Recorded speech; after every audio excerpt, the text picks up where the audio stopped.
It's been 30 years since the fans of New York City were swept up by one of the great upsets in football history. Joe Namath and the New York Jets victorious in Super Bowl III.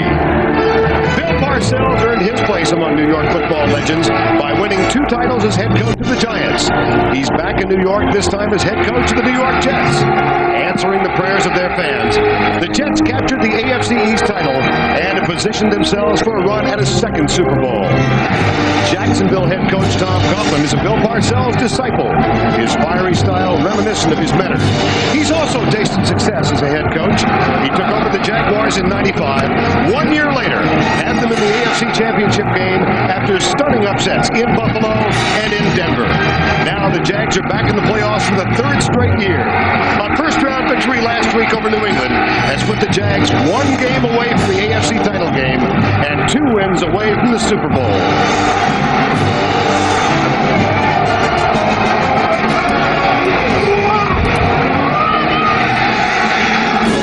It's been 12 years since the Jets have hosted a playoff game. Today, a time this team and its fans have thirsted for. It's a battle for the final spot in the AFC Championship game as Jacksonville travels into frenzied Jet territory.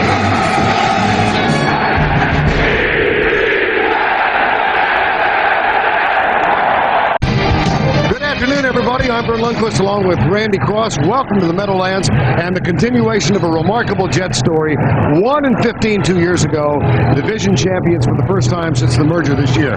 And Randy, any number of feel-good stories this year, none more prominent than Vinny Testaverde and his quarterback play for the Jets. When I think of Vinny Testaverde, I think of poise and confidence in 1998. The Jaguars' goal of the day on Vinny Testaverde, they got to blitz him and try to shake that confidence. For the Jets defense, if you had to say one guy embodies the whole thing that the Jets are about on defense, it's Brian Cox. The entire team has to reflect his personality.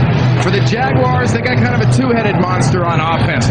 Mark Brunell has to stay in the game and has to stay healthy.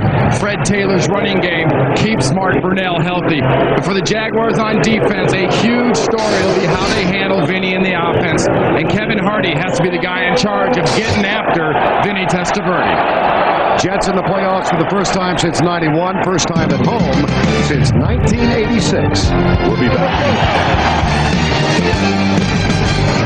But down on the field, for more on that story, here's Michelle Taboya. Yeah, Vern, this is the ice that was shipped off the sidelines earlier today, but the field itself is fine. It was covered by a tarp before all the snow and rain hit earlier this week. Players who were warming up told me it's springy and soft, not frozen and hard like they expected, but no one was afraid to admit how cold it is down here, and it's only going to get colder as the wind picks up, which is expected to do, Vern. Back up to you. All right, Michelle, the Jets have won the toss and have elected to receive before obviously a sellout crowd of better than 74,000. Mike Hollis will kick off. And the deep men for the New York Jets, Kevin Williams, number 23, and Dave Meggett, picked up by Bill Parcells as a free agent in mid-December when Leon Johnson went down. He is a Parcells favorite. And this is the time of year, these are the reasons you sign a Dave Meggett late. Here's the Hollis kick. Taken by Meggett at the 9-yard line. Spills, he gets to the 29-yard line. Vinny Testaverde, 12-1 as the start of this year, but for all his years in the NFL, this will be only his 3rd playoff start. He was 1-1 as a starter for Cleveland in '94. Up front, remarkable play by an offensive line that has started every game this year. Elliott, Berger, Mawai, O'Dwyer, and Fabini. Curtis Martin, more than 1,200 yards. Byers back from an inactivity. Corbett and Keyshawn Johnson both with over 1,000 yards receiving. Officially, the ball spotted at the 30, first down and 10. That's Byers in motion. And Testaverde will throw on first down, lobs it out to Martin. He's got 2 blockers in front. Breaks across the 40 and surges out to the 46-yard line. Bryce Pop makes the tackle. A gain of 17 and a first down for the Jets. Jacksonville's defense, and it has been a problem this season. Smengi, Yurkovich, Pritchett, and Curry up front for Tony Brackett. Pop, Schwartz, and Hardy, the linebackers. And in the secondary, you've got Beasley, Hudson, Darius, and Dave Thomas at 6'3". He goes up against Keyshawn Johnson much of the afternoon. the 47. Play fake. Testaverde comes right. He's got Keyshawn Johnson across the 50 to the 48. And Aaron Beasley is there to make the tackle. I really like that first call, that little screen play, because that set up some blocking down the field and some physical football, specifically by Kevin Mawai, the center. But then you follow it up with a little short one to Keyshawn, and you got something going on out here on the outside. Jacksonville does not have small corners. Beasley 21 is not a small corner, and on the other side, Dave Thomas is the exact same size as Keyshawn Johnson. Bill Parcells in his second year as head coach of the Jets. Author of an astounding turnaround. Here's the handoff to Martin on second and 20. And he breaks it up the middle over Kevin Mawai's block. First down Jets after the 7-yard gain. Kevin Hardy and Eric Curry make the tackle. Well, what the Jets want to do is establish inside a matchup right here. John Yurkovich and Kevin Mawai. Look at that quick swim by Mawai. He knows he's got Byers coming backside on that quick trap from the wing. That opens the entire defense up. That wasn't a group of really fantastic blocks on Tom Coughlin's defense. It was the defense reacting to what they saw and overreacting, creating a hole. First down at the 39. This is Brady in motion to the left. There's a quick toss out to Martin. Aaron Curry with penetration, and Martin cuts back to the right. Curtis Martin at the 33-yard line. Donovan Darius and Chris Hudson, the safeties, make the tackle. Well, that was a nice job, though, by Donovan Darius at that safety position, because the Jets have got this quick toss. Denver started this with Terrell Davis. The Jets have adopted it. The whole idea is to get the corner.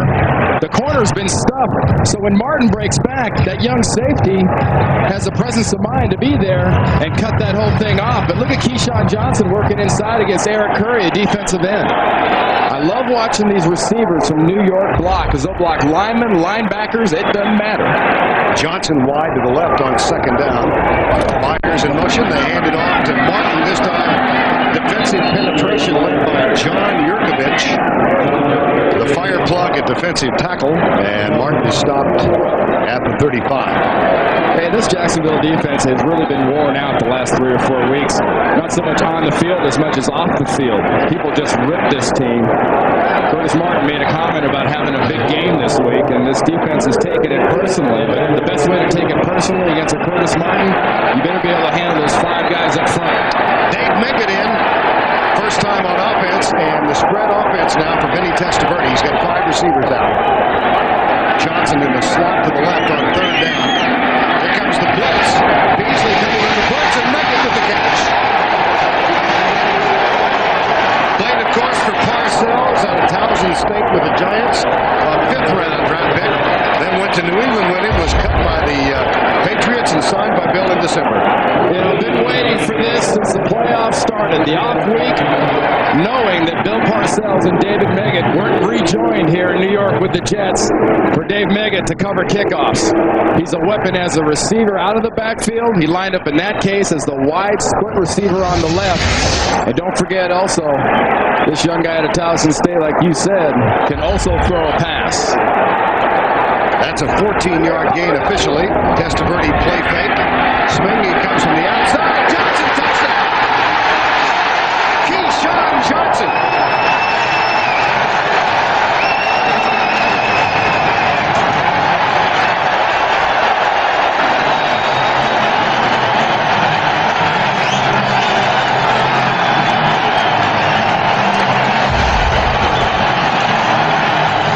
The Jets have motion. The Jets are a little spread out with Keyshawn. Vinny reads the defense.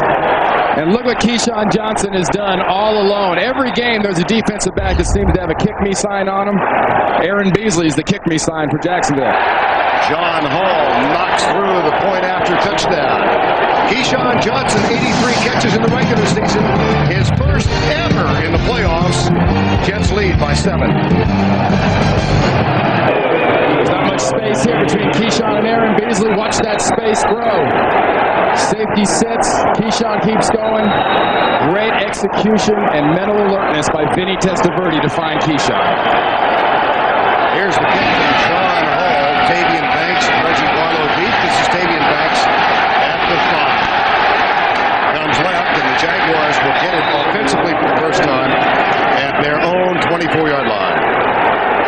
Jets go with the opening kickoff. 70 yards. They average 10 per pop. Johnson gets the touchdown. 21 yards out. CBS is sponsored by Southwest Airlines, proud sponsor of the NFL and official airline of the Super Bowl. State Farm Insurance, like a good neighbor, State Farm is there. And by American Express. American Express helps you do more. Jacksonville first down, 10 of the 24. Mark Brunell injured in the second play toward the end of the season against Detroit. He missed, in effect, 4 regular season games. Modestly effective last week when he came back with a high ankle sprain. The big question for Mark Brunell is a matter of mobility.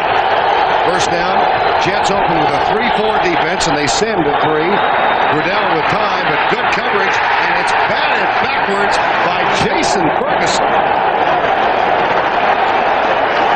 Let's check the defensive line. We now know that Jason Ferguson is opening up a tackle. We'll check the Jaguars offense. Boselli, Coleman, John Wade, his second start. Brian DeMarco and Leon Searcy. Fred Taylor, Damon Shelton in the backfield. Keenan McCardell and Jimmy Smith in the wideouts. And Pete Mitchell is the tight end. Second down and 10. Taylor comes left. Finds a crack across the 30, out near the 34-yard line. Now their normal defensive alignment for the Jets looks like this, a 4-3. So they opened with a 3-4. Lyle, Ferguson, Logan, and Pleasant up front. The linebackers, Mo Lewis, Pepper Johnson, and Brian Cox. Aaron Glenn will play today. He's been injured with a bad ankle, but Ray Mickens starts for him. Corwin Brown, Green, and Otis Smith complete that defensive alignment. And we have a measurement. That much. One thing about facing Bill Parcells' defense led by Bill Belichick is you know you're going to get variety. And right away from the get-go, Belichick there is showing Mark Brunell and the Jags offense, I'm not giving you what you're going to expect all the time. Watch on third down.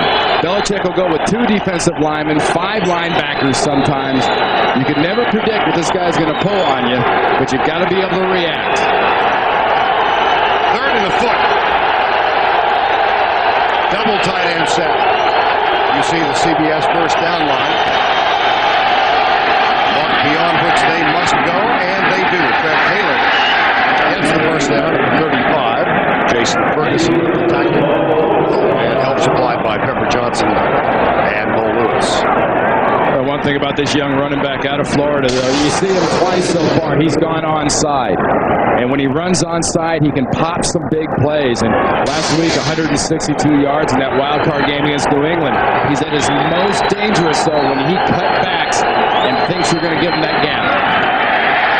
Skips across the 35 and into the hands of Rick Lyle and Jason Ferguson, 95 and 72. A lot been made that Fred Taylor, who grew up in Belgrade, in Florida, and played, of course, collegiately at the University of Florida, is not used to the cold. He was telling us last night that the first time he saw snow was on a recruiting trip to Michigan State in Lansing, and he thought that Gainesville looked pretty good.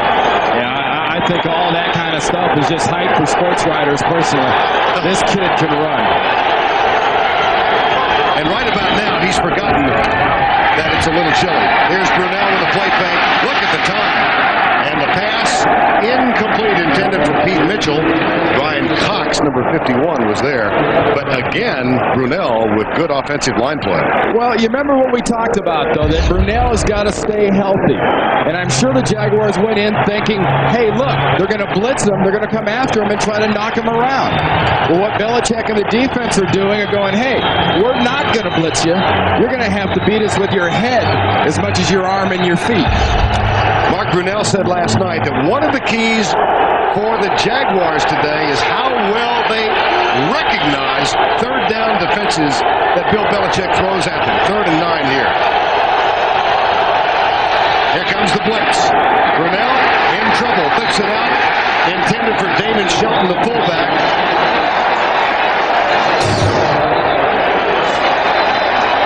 And there's a flag. Prior to the snap, delay of the game, offense. Prior to the snap, delay of the game, offense. 5 yards. That is is a big break for the Jacksonville Jaguars because Tom Coughlin's offense now has seen one of Bill Belichick's blitz packages. Came out and looked like a four-man line with Brian Cox coming from the quarterbacks onside, the left side. They blitzed him on the backside. They've seen the package. Can they take advantage? 3rd and 14. Reggie Barlow to the left. Brunell will go out of the shotgun, but McElwee blows his whistle. Now let's see what Bob McElwee has to explain. 8:28, please.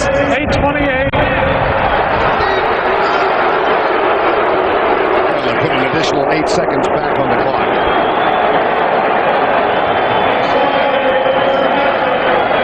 This is a Jacksonville team that comes in as division champions, first time in their 4-year history. Tom Coughlin, of course, has been the coach all 4 years. They are the more experienced playoff team between these two. Here's Brunell.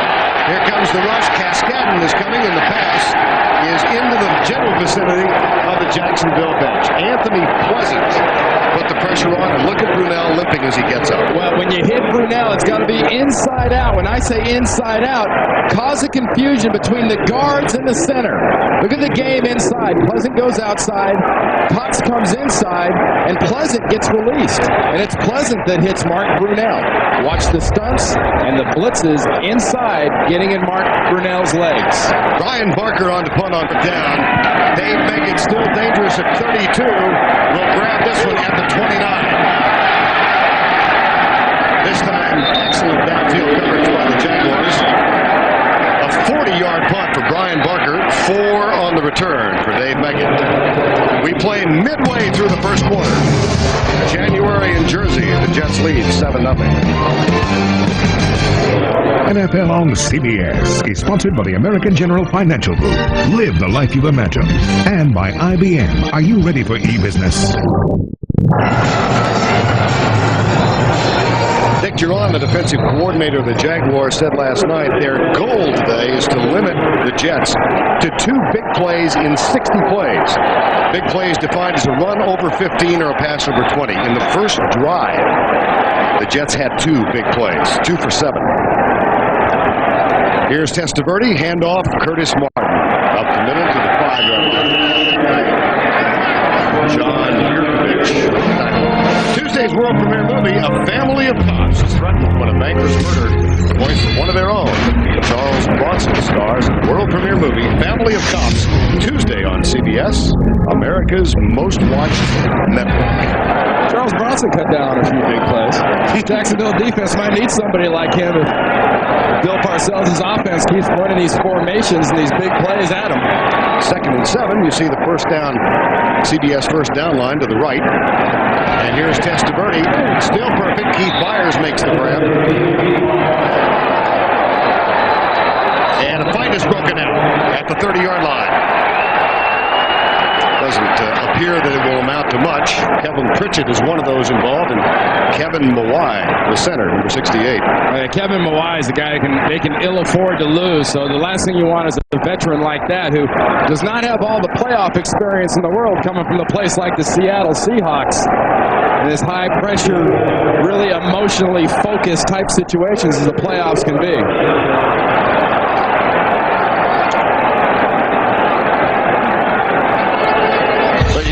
This Jets offensive line has got a real attitude about what it wants to do and how it wants to do it. And look at Mawai go after Pritchett hit Todd Berger.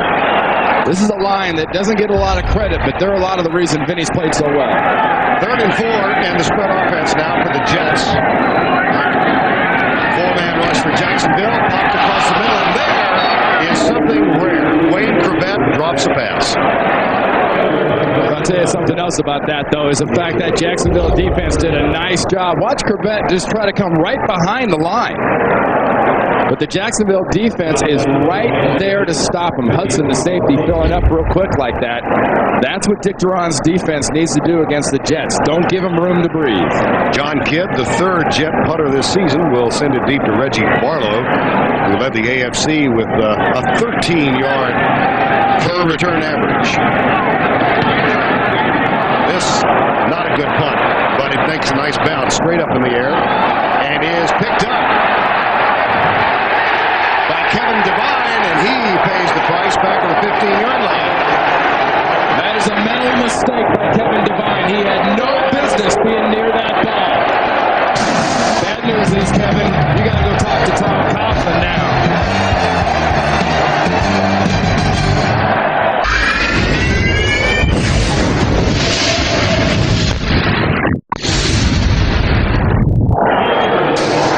About a 20-minute drive away from Midtown Manhattan or downtown Manhattan, as far as that goes. That's a 20-minute drive with no traffic, by the way. And a first down after the -10 on the return for Kevin Devine. Here's Taylor coming left. Across the 23-yard line, Anthony Pleasant, number 98, made the tackle. I think one thing that surprises defenses about him, about the running back Taylor, is his leg strength. He's 230 pounds. When you look at his thighs and his calves, he almost looks like Natron Means, who used to run for this Jaguars offense and is now down in San Diego. A lot of power out of those legs, but also about 4.40. 4 for 16 in the early going. 1,200 yards in his first season with the Jaguars. Four-man rush for the Jets. Brunell across the middle. Caught by Tavian Banks, number 22. Tackle made by Chad Cascade, number 53. Chris Palmer, the defensive coordinator for the Jaguars, gives the Jets a little different look, putting the young running back out there at wide receiver and dragged him underneath Jimmy Smith. Damon Jones, an extra tight end, is split way out to the right side on first down and 10. Brunell changing at the line. Here comes the blitz. Taylor tries to cut back, runs into Anthony Pleasant, number 98. Randy was talking about the thighs that Taylor has. And one thing he does with those thighs so well, Vern, is he loves to cut back. He's looking back here. This play wants to go here. Watch how well Mo Lewis in the backside of this defense protect the cutback. Anthony Pleasant's right there, and Mo Lewis had the cutback gone. 2nd and 9, deep right side. Ray Mickens is back defending, and he has excellent coverage on the speedster number 86. Alvis Squinted. Well, it put that one in to take advantage of the 5'7" Ray Mickens, but he's right there. When you don't have an all-pro type cornerback like Glenn starting at corner, you go after a Mickens. But Mickens had so much pad, and look at his body position on this pass. Perfect body position. That's defensive corner work on a long ball. 3rd and 9. Jaguars trail by 7. Need to get to the 41. Brunell chased to his left. Pulls up. Finds his receiver. Keenan McCardell, number 87, and that's good for conversion. Well, we've seen Mark Brunell move. Mark Brunell isn't moving with that speed he normally does, but he's got a little bounce in his step, and that's good for the Jacksonville offense. It's bad for the New York Jets offense, so if he can escape the pressure that easily and that quickly, because Anthony Pleasant got in his face, he got the corner, and there was no threat on Brunell. First down and 10 at the 42. I formation this time, and Mitchell comes in motion. Taylor. Brian Cox, 51, makes the tackle. I talked about Brian Cox being the attitude and the emotion of this entire Jets team. That's what he's really brought here since Bill Parcells brought him in at the end of July. I mean, veterans, great. Veterans can be fantastic, but it's an intangible that Brian Cox has brought, and most of that's just attitude. Brian Cox, an owner of some racehorses, and that's a passion he shares with Parcells. That's where they began a relationship that led to Cox coming here. Here's a handoff, and Anthony Pleasant makes the tackle on Fred Taylor. Well, Tony Baselli, the all-pro left tackle, is working against Anthony Pleasant, and so far Anthony Pleasant is keeping those pads low. He's stuffing the big guy. Look at that play. We have seen some real nice fundamental football from Jet defenders so far. People talk about how well coached they are. You've seen a couple of real nice examples of how well coached this Jet defense is. 3rd and 6, and the shotgun employed. Brunell retreats, drills it, has a man open. It's McCardell. Across the 50 for the first time, a 10-yard gain. Keenan McCardell, first down, Jaguars. And in on that tackle on that play was Aaron Glenn, normally the starter at left cornerback. And watch the matchup between McCardell and how he finds a spot for his quarterback. There's the spot, he finds it, and Brunell finds him. They're going to look at Glenn, and they're going to go after Mickens, guaranteed. But a little pass blocking. Think Baselli's strong at all? There's a little of that attitude, too, out of Brian Cox. He was fined twice before this year, though, for swinging at people. Quinn's back in. Here's the reverse to Alvis. No, it's a fake reverse, and the pass incomplete as Bobby Hamilton got a hand up, and Mo Lewis was also there. They fake to the speedster, Whitted, and then Brunell lets it go. Defensive technique, coaching, and responsibility. Watch Hamilton, 92, come in, get up the field, then Mo Lewis gets right in Brunell's face and maintains the onside contain. That's another good sign of very, very good coaching and execution by the defense. 2nd and 10, 7-0 on a Keyshawn Johnson 21-yard touchdown catch.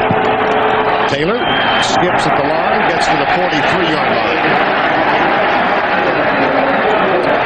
Get online and send your funniest football joke to SuperBowl.com, then tune in Saturday night, January 30th. See if it airs during the NFL All-Star Comedy Blitz. 3rd and 8. Jaguars 3 of 4 on 3rd down conversions. 3rd and passing. Bill Cowher talked about how important that was for Jacksonville in the pregame show. Brunell in this offense so far executing very well on 3rd down passing.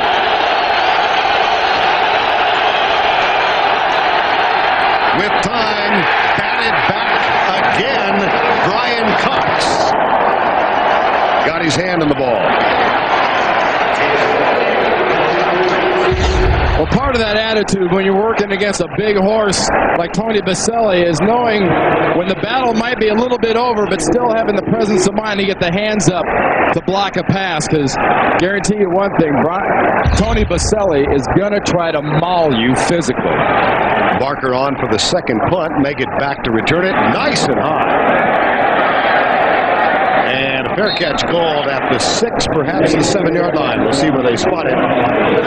Barker brings rain on a sunny day. Time call. 'Tis a chilly day in January, but almost no wind. Beautiful shots from up on top. Today's aerial coverage provided by Southwest Airlines. Curtis Martin with his heels almost on the goal line, and Bill Parcells has gone with a 3 wide receiver set on 1st down and 10. Martin near the 10-yard line.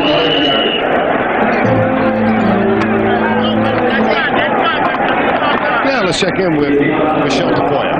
Well, guys, because of a heart condition, Vinny Testaverde's dad, Alfred, can't watch the games in person or on TV. I called him this morning to find out how he'd be passing the time. He said he'd probably go to his daughter Elaine's to do some work in the basement. He said he knew she'd be watching the game, but all the carpentry work he'd be doing would drown out the noise. And he said, no matter what I do, it's a long 3 hours, Vern. I can imagine. Well, if somehow word gets to him, they can say his son's doing quite well.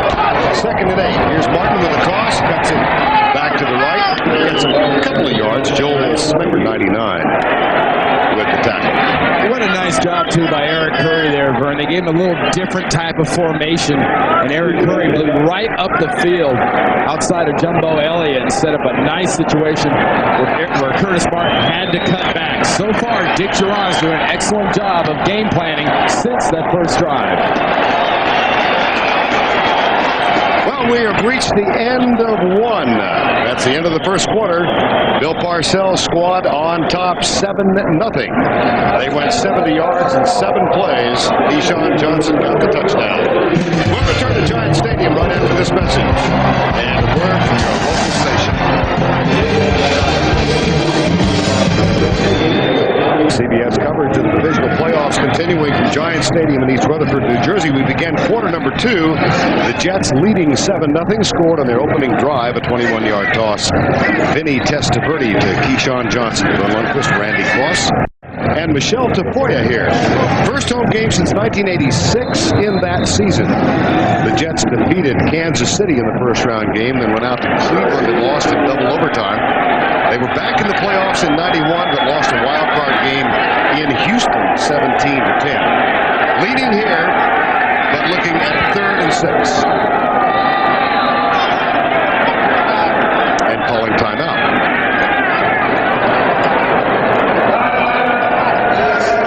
Time was actually called by Jacksonville. We'll be back in just a moment. For this coming out of a quarter break, 1, 2, 3, 4, 5, 6, 7, 8, 9, 10. 10 players on the field after a quarter break. So that's why that look on Tom Coughlin's face was a little bit more than quizzical when we went to that commercial. He wanted to know who was it and why. Yeah, quizzical evolved into anger. 36. Testaverde play fake. Little pressure. Pressure coming from behind. And they get the catch to Corbett out to the 21-yard line. There's nobody better in the league than creating and finding dead spots in defenses and giving his quarterback something to hit than Wayne Corbett. Between the combination of Wayne Corbett and Keyshawn Johnson, these guys catching first down balls are unrivaled in the NFL. Because Vinny Testaverde is getting pressure onside first, and he doesn't know it, but it's coming from Curry on the backside. And look at Corbett. He finds the spot, turns his body, gives Vinny a target. Dedrick Warren in the lineup, wide to the left. Here's Curtis Martin bursting over right guard, out across the 20 to the 28-yard line. Kevin Hardy, number 51, made the tackle. That's something you haven't seen too much out of Curtis Martin this year. You know, he had 1,200 and some odd yards, averaged 3.5 yards to carry, but this guy has not run very often with just kind of a wild, crazy abandon, and you saw him just attack the line of scrimmage there. 4th consecutive season in which he has surpassed 1,000 yards. The first 3, of course, in New England. 2nd down. Here's Testaverde. Lobs it. Eddie Mason, number 53, in defensively, and now a flag is dropped.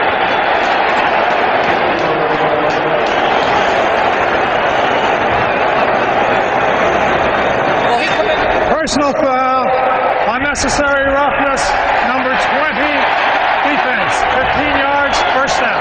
Donovan Darius.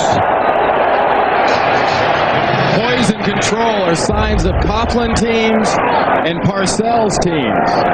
Vinny Testaverde sets the double screen L, but watch the poise and control of Curtis Martin and the lack thereof right there by the young guy Donovan Darius, giving him the shot in the head when he's on the ground. No excuse, period. End of report. Now Meggett is in the backfield after the 15-yard penalty. And a first down at the 47-yard line. Testaverde, quick setup. Oh, boy. Donovan Darius almost made amends of immense proportion. When you're playing a team that physically is better than you, and the Jets are better than Jacksonville, you can't make the dumb mistakes. And when you get opportunities like that, you've got to take advantage of it. In the playoff situation, when you get a chance to get a hand on a ball, you got to find a way. And Donovan Darius wasn't complete, and he knocked it down. But what a great way to make up for a dumb mistake and make a nice catch. Only the 2nd incompletion for Testaverde. He's 7 of 9, 2nd and 10. 7-0 Jets. Corbett in motion. Testaverde looking right all the way this time. Finds Keyshawn Johnson. That's the 3rd catch for Johnson. He celebrated his selection to the Pro Bowl this week by buying 3 rather expensive watches for the 3 quarterbacks on this ball club. Hey, he bought them all Rolexes. That's what I said. Very expensive watch. But I tell you what he does for Vinny Testaverde is not so much, what he brings is a guy that after he catches the ball can be physical. And you saw him right there on Bill Parcells' sideline get physical and get all the way just about to a first down. In fact, they're going to measure, see if he did get it.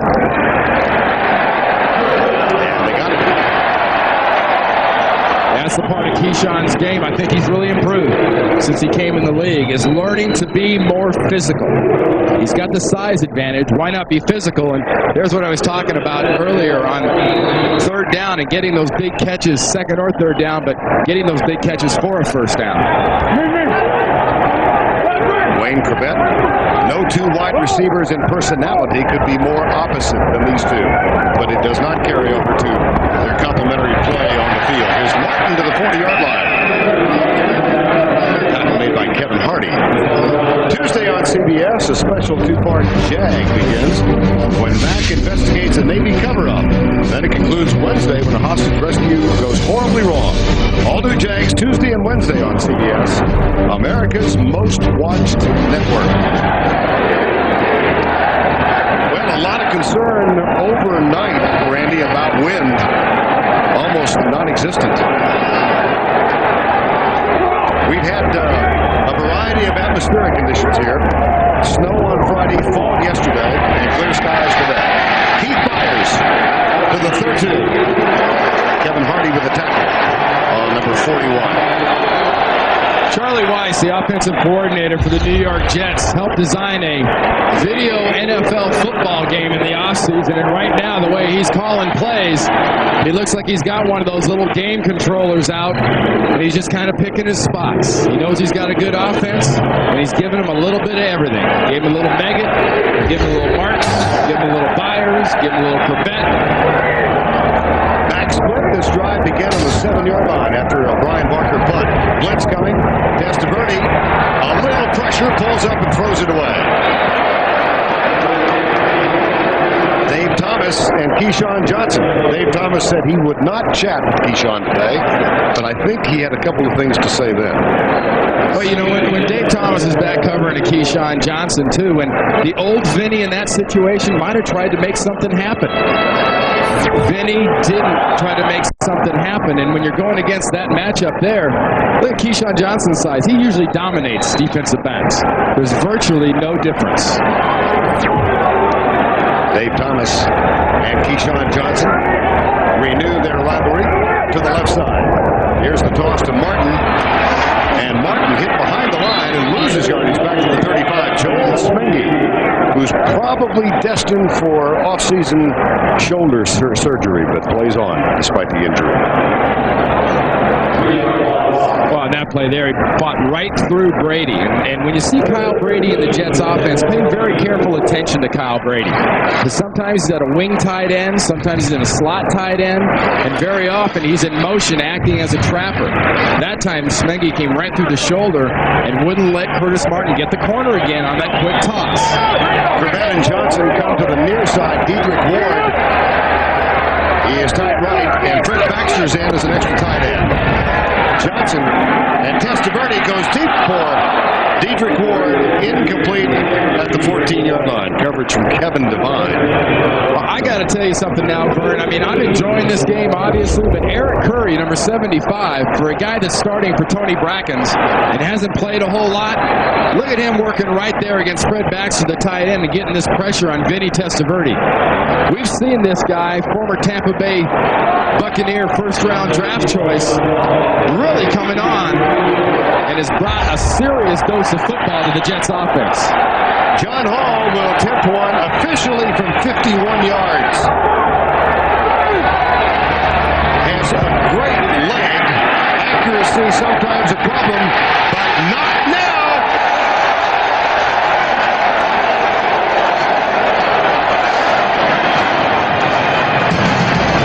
What win?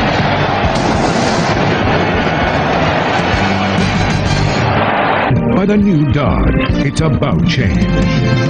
Nike and the Nike Alpha Project. And by Staples, the office superstore. John Hall has just set a New York Jet postseason record for longest field goal. And officially, they're going to give him that extra 4 inches and make it a 52-yarder. Now he will kick off, and Reggie Barlow is one of 2 men deep, joined by Tavian Banks. And this one, almost as long as the field goal effort. It bounces inside the 20. Chris Hayes. Tavian Banks. John Hall. Bill Parcells says, go ahead and try it. Well, in a place where most people think, you don't kick a lot of long field goals here, but how much doubt did he have? And it wasn't like it crawled over, folks. Look at that. He had plenty of leg. Might have been good from 53. 54. I don't know about 54. Okay. 10-0. Mark Brunell and the Jaguars find themselves down. They defeated New England last week. They'll go deep left side, and this one's picked off. Otis Smith, who's having really a terrific season, compliments it with a playoff interception. That one there looked like a Meadowlands football. Phil Simms, who played a lot of years here, talks about how when you're moving in this direction, throwing towards that corner of the field, the wind has a tendency to make the ball hang up and move, and that's exactly what happened. Otis Smith had good body position on Jimmy Smith. Mark Brunell looks, throws it up, and the ball just stalls. Look at the double coverage. That ball had no business being there. They're taking their shot against Otis Smith with Otis Smith with Jimmy Smith, but he made him pay. First down and 10 at the 40.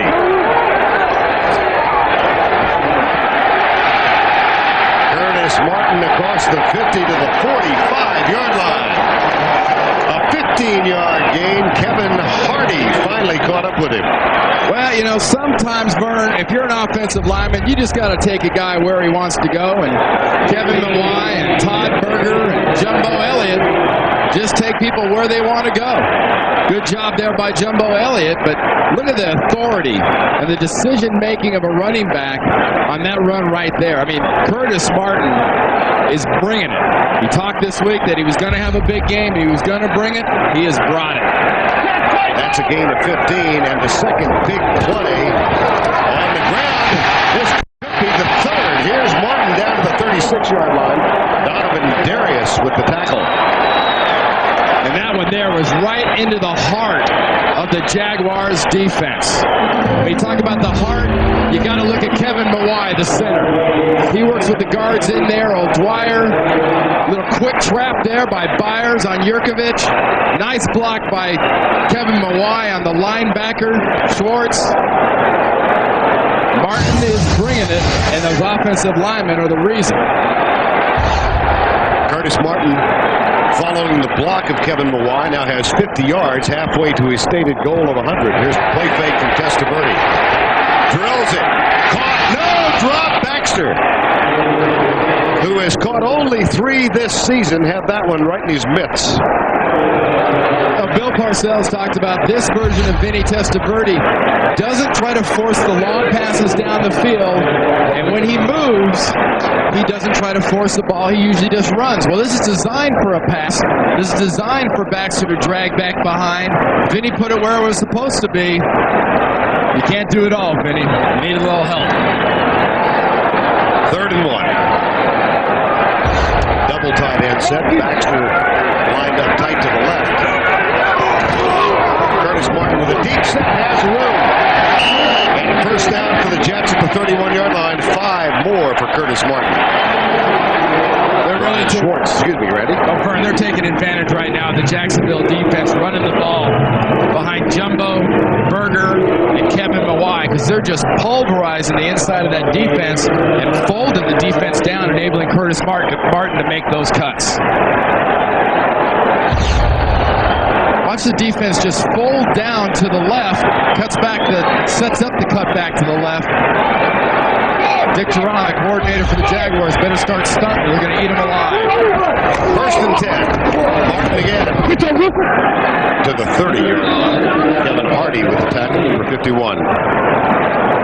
Well, let's take a look at the CBS Sportsline question of the week. What was the most exciting regular season game this year? We'll give you 4 choices. A, B, C, or D.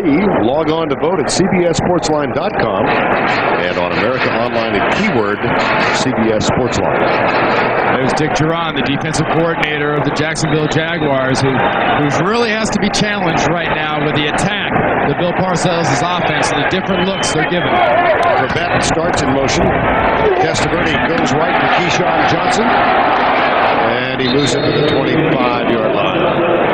Well, Vinny Testaverde, of course, released last year by Ted Marchibroda and the Baltimore Colts. They decided, Baltimore Colts, listen to me, the Baltimore Ravens. I'm going back to the days of the Super Bowl III. And what a turnaround it's been for him. It really has been, because these numbers as a Jet. I mean, how can you ask for a quarterback to be a better decision maker and a more positive force? And talk about a guy that's in the perfect situation.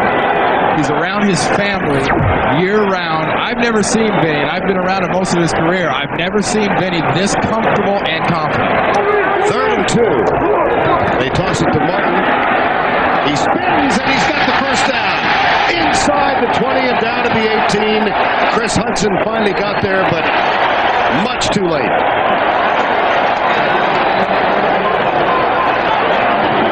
Well, some guys bring it in bags, and some guys bring it in buckets. And Curtis Martin is getting a bucket full of help from his line. He gets a missed tackle by Curry, and then he just spins out. And if you're a safety, they've got him. He's gone.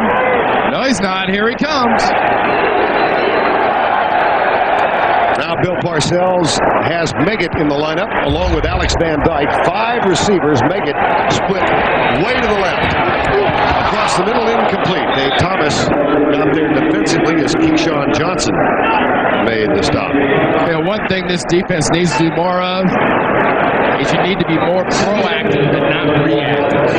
You're seeing the formations, and they're sort of sitting back and letting the Jets take this offense to them. Defensively, if the Jaguars don't start attacking Vinny in this offense, especially up in the front 5 with the offensive line, they will dictate the rest of this game with this style of physical football. Corbett goes wide right on 2nd and 10. Johnson wide to the left. They're also exercising great ball control. This the 9th play of the drive. Here's Martin. And Randy, this is a Jacksonville team that has been susceptible to the run most of the year. They gave up, there's a flag, comes late. Tom Coughlin's team gave up 205 to Pittsburgh in the last regular season game on the ground. They thought they'd solved the problem in a convincing way. Illegal motions, 2 men moving prior to the snap, and they did not reset. 5-yard penalty, 2nd down. That's a mental mistake. You can make physical mistakes for Bill Parcells to some extent. We talked to a lot of his ex-players, and they'll tell you about how long Bill Parcells tolerates mental mistakes. That is the first penalty for New York, and it comes with 5:43 to go before the break. 2nd and 15 at the 22. Byers out. Dedrick Ward comes back in. Testaverde talking with us about the contributions of his 2 regular wide receivers, Johnson and Corbett, said, don't forget Dedrick Ward. He's won about 4 games this year with huge plays. He's put to the left. Fumble picked up on 1 bounce. And here we go with Chris Hudson.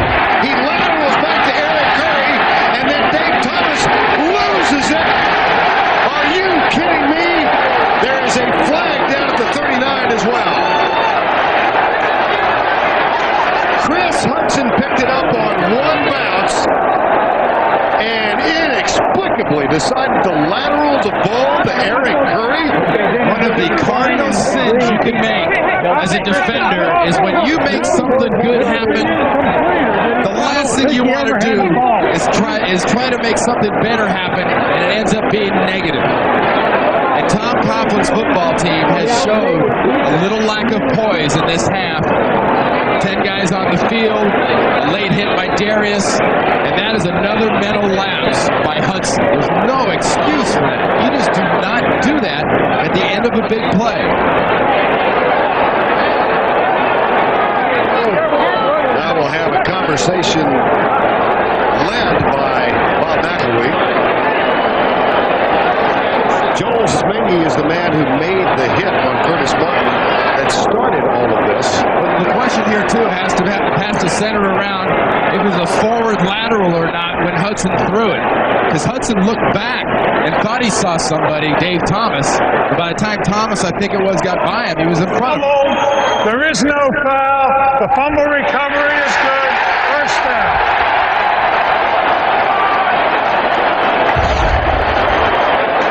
I mean, one three-letter word. Wow.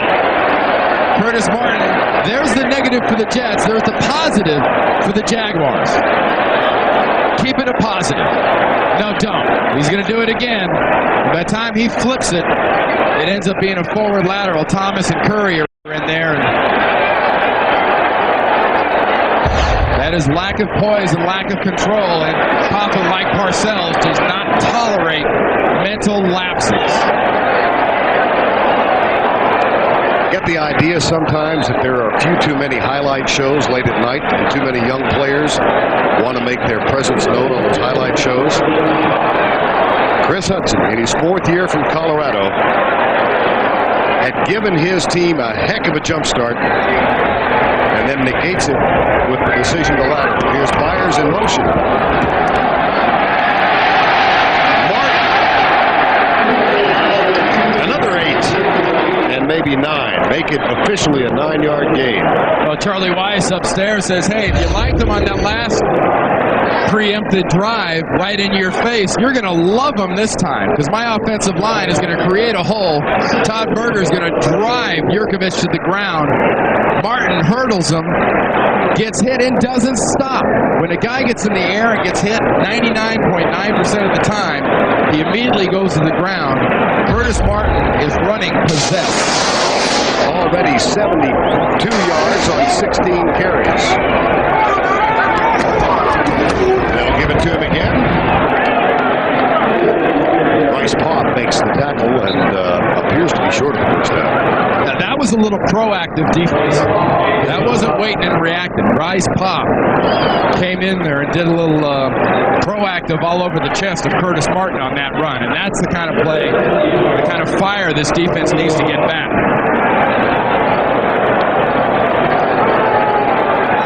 Jets are 4 of 6 on 3rd downs, and they've got 3rd and less than a foot here.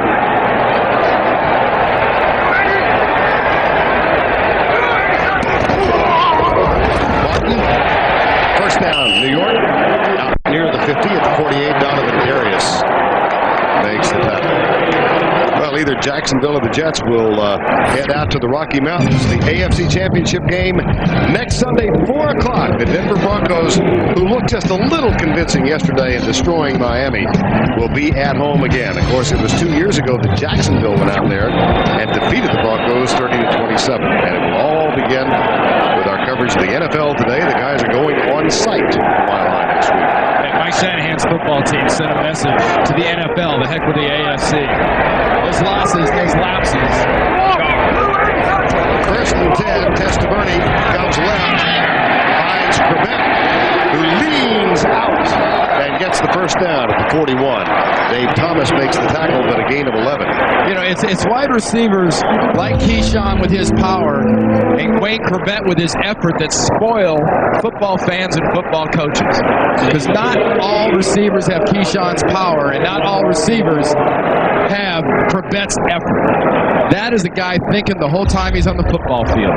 Right to the time he's being tackled, right to the time he goes to the ground, he's using his head.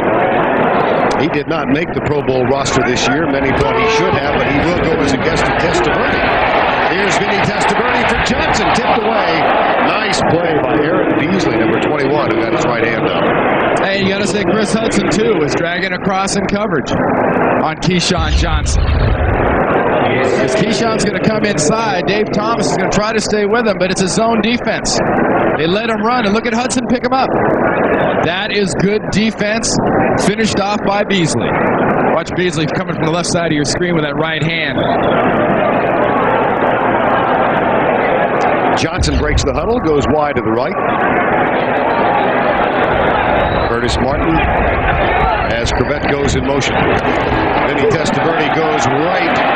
Keyshawn Johnson makes the grab in front of Kevin Devine, number 26.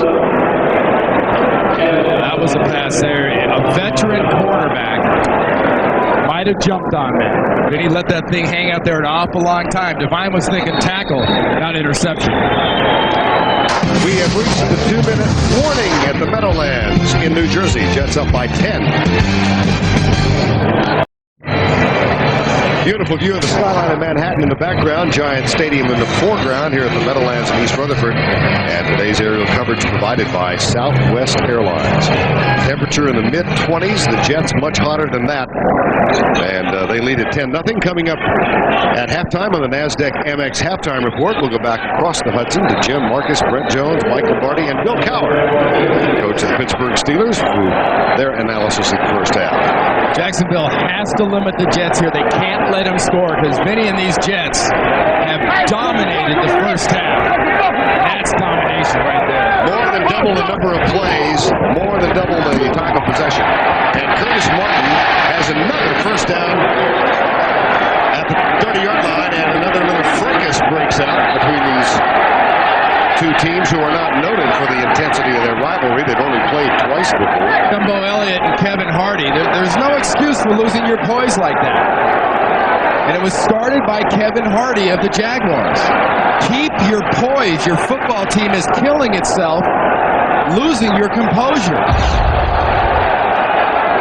There's Jumbo right there getting a block on Hardy. He gives him a little bit of a push. That makes him mad, but you don't come back. You do not do that. Not smart football. When you're physically being dominated and you're cooperating by being the other guy's 12th man, by making dumb mistakes, you have no excuse if you're getting your tail whipped. Kevin Hardy has been a standout for Jacksonville this year, despite their struggles defensively. Strong side linebacker a year ago. Made the switch to the weak side when they signed Bryce Popp as a free agent, and has led the team in tackles, but now he had no flag down. Well, the time for that macho and that fire is after the snap and before the whistle. Interesting no call. First and 10. Testaverde goes deep right side. Johnson there hangs on as Donovan Darius makes contact, but the 6th grab for Keyshawn Johnson. Nice possession by Keyshawn. Good job by holding on to the ball. But look at the rope that Vinny Testaverde puts this thing out on. The young cornerback takes the bite. Donovan gets the hit. But Vinny lays it in the perfect spot between the corner and the safety. And kudos to Keyshawn for holding on to that one. That was Kevin Devine who lost his balance, shall we say. Keyshawn had possession the whole way until he hit the ground. 6 for 67 for Keyshawn. Here's Testaverde. Lobs it out for his tight end, Kyle Brady, who was struggling to get his balance. As he turned around, he was wide open. More pushing and shoving up front with Jose White and Matt O'Dwyer. The Jets are intimidating physically and mentally this defense right now. But Kyle Brady, Vinny kind of spins it in a bad spot, and Brady just can't physically adjust fast enough, or doesn't have quite enough football field to adjust to that pass. Now Parcells will go with a 3 wide receiver set. 2 of them to the left side. Keyshawn Johnson split to the right. 2nd and 10. Draw play. Down to the 10-yard line. Donovan Darius and Brian Schwartz along with Chris Hudson. There, Tom Coughlin, 3 years on the staff with Bill Parcells and the New York Giants, then became the head coach at Boston College. When the Jacksonville job came open, Coughlin called Parcells And Bill said he told Tom Coughlin, they've got 3 other guys they want to talk to. Why don't you let them talk to those 3 and tell them if they're not happy with them, come back to you and enhance your position. Said Coughlin did that. Reverse. Keyshawn Johnson. He will stroll in.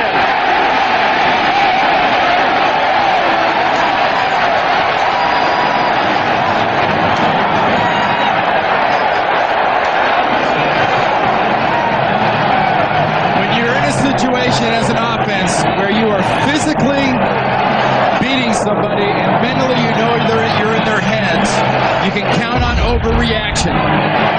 The Jaguars defense overreacts to the onside, setting up Keyshawn Johnson, who's got a convoy out in front, just steps across, and despite Dave Thomas's hit, which is in the end zone, it's a touchdown. Keyshawn Johnson ran twice in the regular season. He gets a touchdown on the ground. That's his second TD. He's gone both routes. The NFL on CBS is sponsored by Propecia. Talk to your doctor today.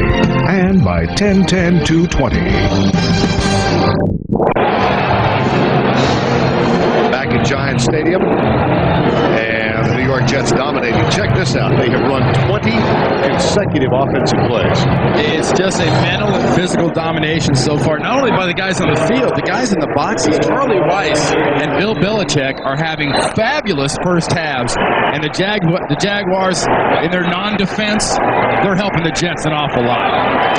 9-play drive, and then it must seem like light years ago that Chris Hudson picked up a Curtis Martin fumble and returned it, only the lateral and lose the ball back. Here's Reggie Barlow. Marcus Coleman comes over, and Chris Hayes, they make the tackle at the 35-yard line.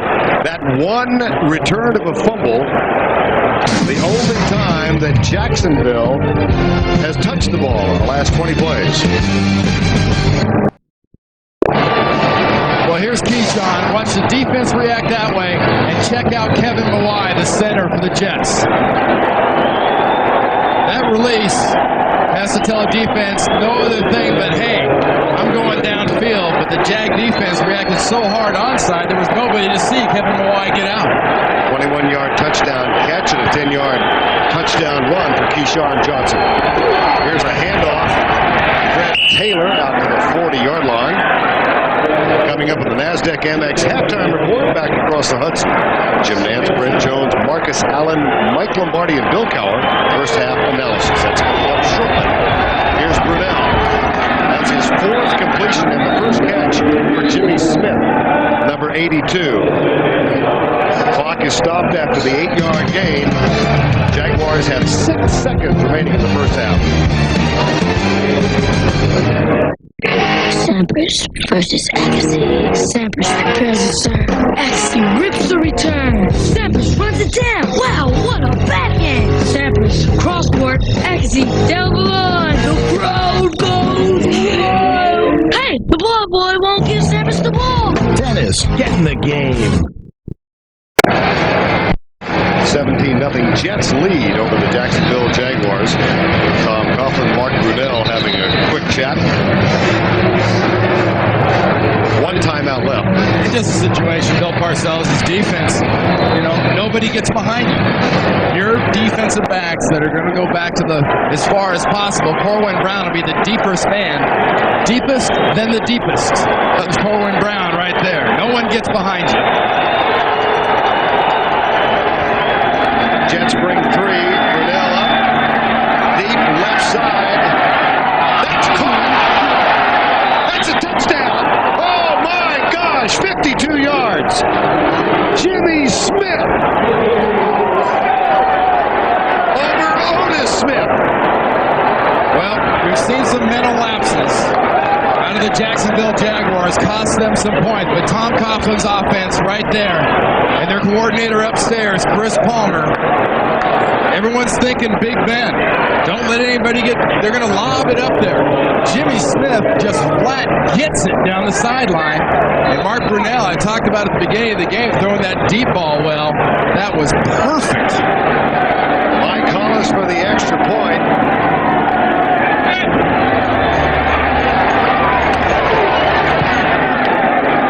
Lightning strikes for the Jaguars. At the end of the half, Bill Belichick and Bill Parcells will have some pearls for their boys in the locker room because Otis Smith gets blown by Jimmy Smith. Look at that concentration to catch that. And Henderson doesn't get over fast enough to help Otis. And Brunell acts like, hey, was there ever a doubt? Otis Smith has given up just one touchdown pass in regular season. That to Marcus Pollard of the Indianapolis Colts. But a lapse on the final play allows the Jaguars to get back in the game. NASDAQ Amex halftime report next. That's all coming up in just a moment. Oklahoma collides with Cincy. Syracuse slams into Georgetown, and Indiana battles Purdue. It's all on the road to the Final Four next Saturday on CBS. CBS presents a new dramatic series about a family of cops who love to live life on the edge. If you're not focused on your job, real dangerous out there, you pass that test. For Jacksonville, Fred Taylor for Jacksonville.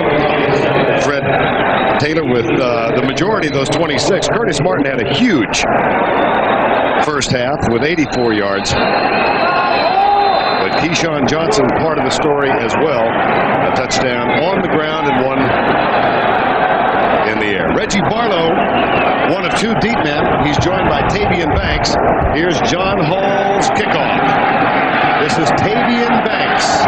Fourth round pick. The rookie is out across the 20 to the 22-yard line.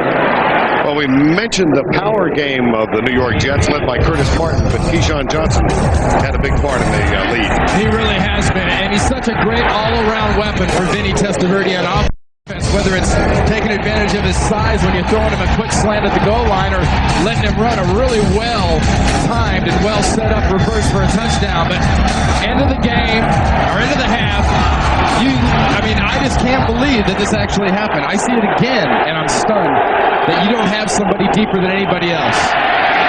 Fred Taylor spins out to the 21-yard line, and we check in with Michelle Tafoya. All right, Vernal, Tom Coughlin told me at halftime that Chris Hudson's fumble was the, quote, stupidest play in football.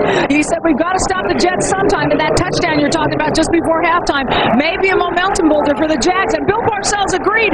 He told me his team lost concentration on that play, and that the first 5 minutes of the second half will be telling with Jacksonville having the ball. Guys? Thanks, Michelle. 2nd and 11, Jacksonville. Brunell will throw. With a slant pattern, Jimmy Smith, and he's got a first down out to the 40-yard line.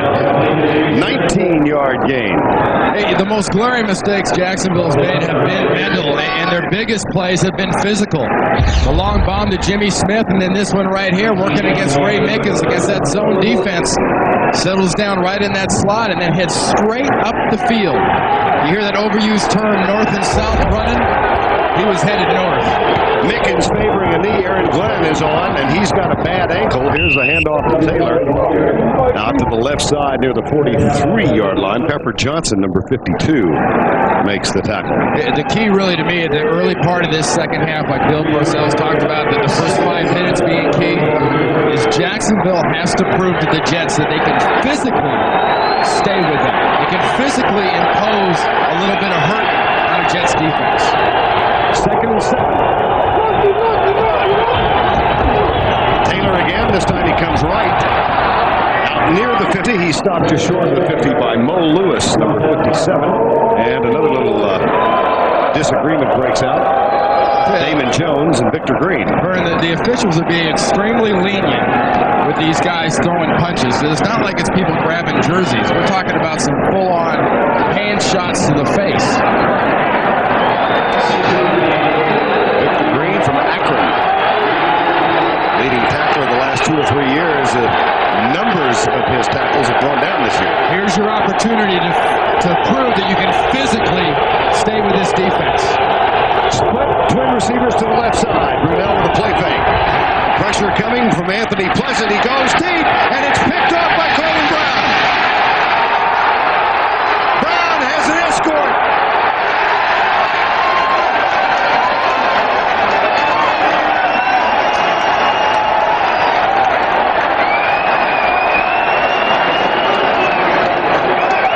It looked for a moment like McCardell was open. He was wide open. That ball floated again, going in the same direction Brunell threw the earlier touchdown. This ball gets in the air and it hangs. Jacksonville was in a situation where they needed ugly and power. They gave you cutesy. They paid for it. I don't like that at all. 17-7 Jets. They get a big interception from Coleman Brown. That's his second of the season. First ever in the playoffs, of course. And here's Vinny Testaverde. Pumps once, then goes down the middle for Brady. Nope. Popped by Chris Hudson, number 37. And that's how dangerous Vinny's really gotten as a quarterback for the Jets, is if you're not going to put much pressure on him, you're going to let him stand back there. He'll drop it where it needs to be dropped. And he drops it to Kyle Brady. It goes through his hands. Part of the penalty, Mr. Hudson applies the penalty. Speaking of drops, that's 2 for Brady. Second out of 10. Just one drop. The other one was an awful tough adjustment. Okay, all right. Okay. Here's Testaverde. Here's Curtis Martin. There's O'Dwyer leading the way inside the 25. A gain of 16. Beasley and Thomas for the tackle. Talked about Jacksonville getting a chance to physically send a message. Kevin Mawai, Matt O'Dwyer, Todd Berger, they get a chance to send their message.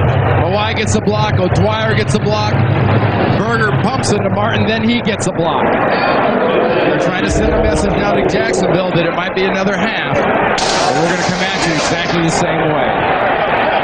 First down just inside the 25. Byers and Martin in the backfield. Back in motion. Play fake to Testaverde. Deep in the right corner. And that one's thrown away. Byers flying down. Eric Curry had pressure on Vinny Testaverde. You can tell a playoff game, the sideline's a dangerous place to be. Cameras and everybody else bumping into Keith Byers as he ran through the sideline there. And you don't see teams do this type of thing with a player like Keith Byers very often. Going deep in that opportunity was a nice play call. Took their shot, and he almost took out a couple camera people. And the other side of the field, Joel Smingy limping off the field, number 99. And Lamanzer Williams is taking his place.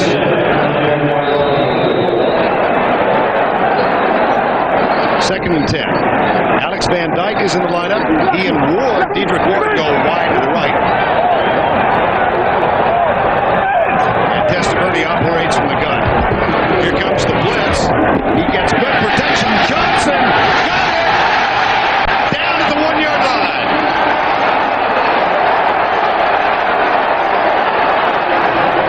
Beautiful pass from Vinny Testaverde. Yeah, this is almost like a New Year's Eve pass. You know, when they pull the string on that big bag of balloons and they drop right out of the sky? Right about now, Vinny's pulling that string and it's dropping perfectly in to Keyshawn Johnson. Poise and confidence has been Vinny's trademark all year long. Takes a lot of confidence to drop one in like this. Confidence in yourself and confidence in a receiver with a lot of ability. First and goal. Brady leads the way. Play fake. Testaverde flushed out. Runner pass. Run. Out of bounds. About 6 inches short of the touchdown. Well, remember Bill Parcells talking about Vinny. When you run and it's not a designed run, go ahead, or design pass, go ahead and just run. Don't try to make something happen. Jacksonville's defense puts the pressure on him. Vinny thinks about throwing, but now he's just going to run it. Watch the ball and where it is in relation to the goal line. See it in his right hand. If that ball ball was in his left hand, like yesterday, Jamal Anderson, as he was going to the end zone, he switched to the right hand and reached over. Then he had it in the other hand, and the ball was out of bounds.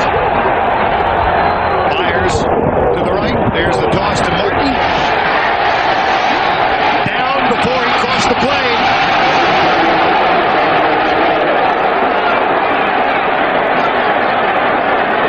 It'll be third down. Kind of looked like a skid and reach by Curtis Martin.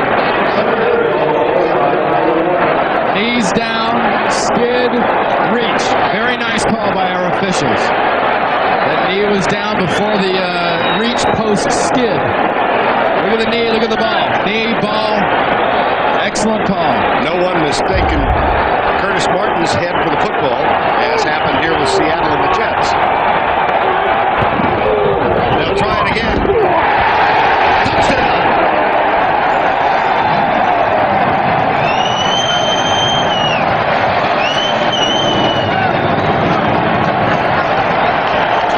Remember I talked about earlier, Vern, about getting cued at the wrong time. Well, back-to-back football plays, Bill Parcells' teams gets ugly. Lets the big guys up front make a hole. First one, Curtis Martin couldn't get there, and McManus, 55, didn't hit Curtis Martin until he was about half a yard in the end zone. John Hall on for the extra point. Bill Parcells told Michelle Taboya the first 5 minutes would be significant in this game.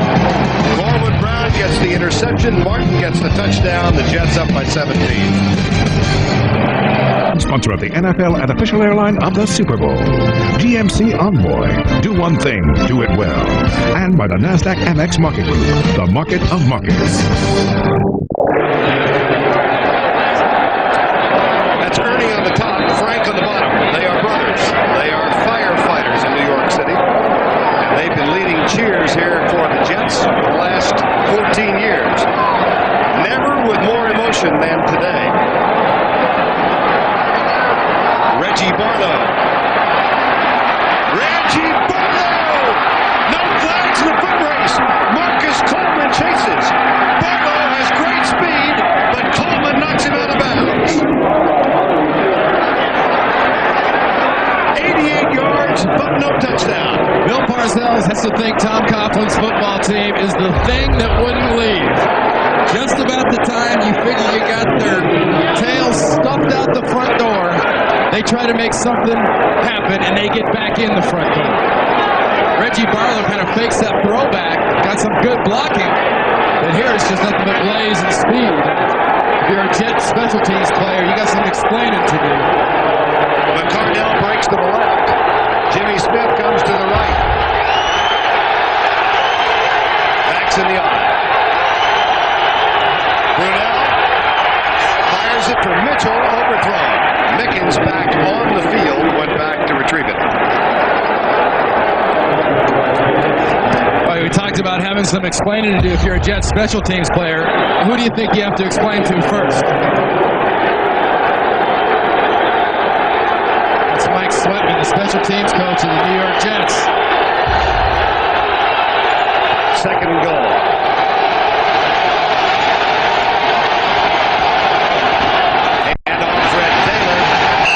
Got one. Jason Ferguson, number 72, with the tackle. Remember I said earlier, Bert, about not making a negative out of something that's positive? Right now the Jets defense has seen a negative. The negative's a long kickoff return. We're trying to make that into a positive right here by playing aggressive defense and keeping Jacksonville out of the end zone. Mitchell and McCardell split to the left. Jimmy Smith to the right. The shotgun, here's Brunell rolling to his left. Good coverage, fires deep in the end zone, tipped by Victor Green, number 21.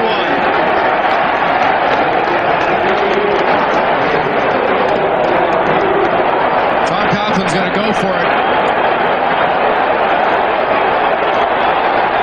And he's seen a Bill Belichick defense that on that last play stretched and stretched and did an excellent job of staying in front of every receiver for the Jaguars. What do you think? A field goal, you're down 14 with more than a quarter and a half to play. Do you like this Skull. From a confidence standpoint, if I'm a player, I want my coach to go for a touchdown here. Get us in this game. Brunell, little pressure, fires it. Touchdown! Keenan McCardell, number 87, on 4th down. Now here's the scolarity. In 1992, when Bill Belichick was the head coach of the Cleveland Browns, he cut McCardell 3 separate times. That was a great call by Tom Coughlin, risking everything in a game he needed to get back in. Mickens is tight. McCardell catches it, and he can't be pushed out by Henderson before he's got the ball. He's across the goal. Hollis for the extra point. Barker will hold.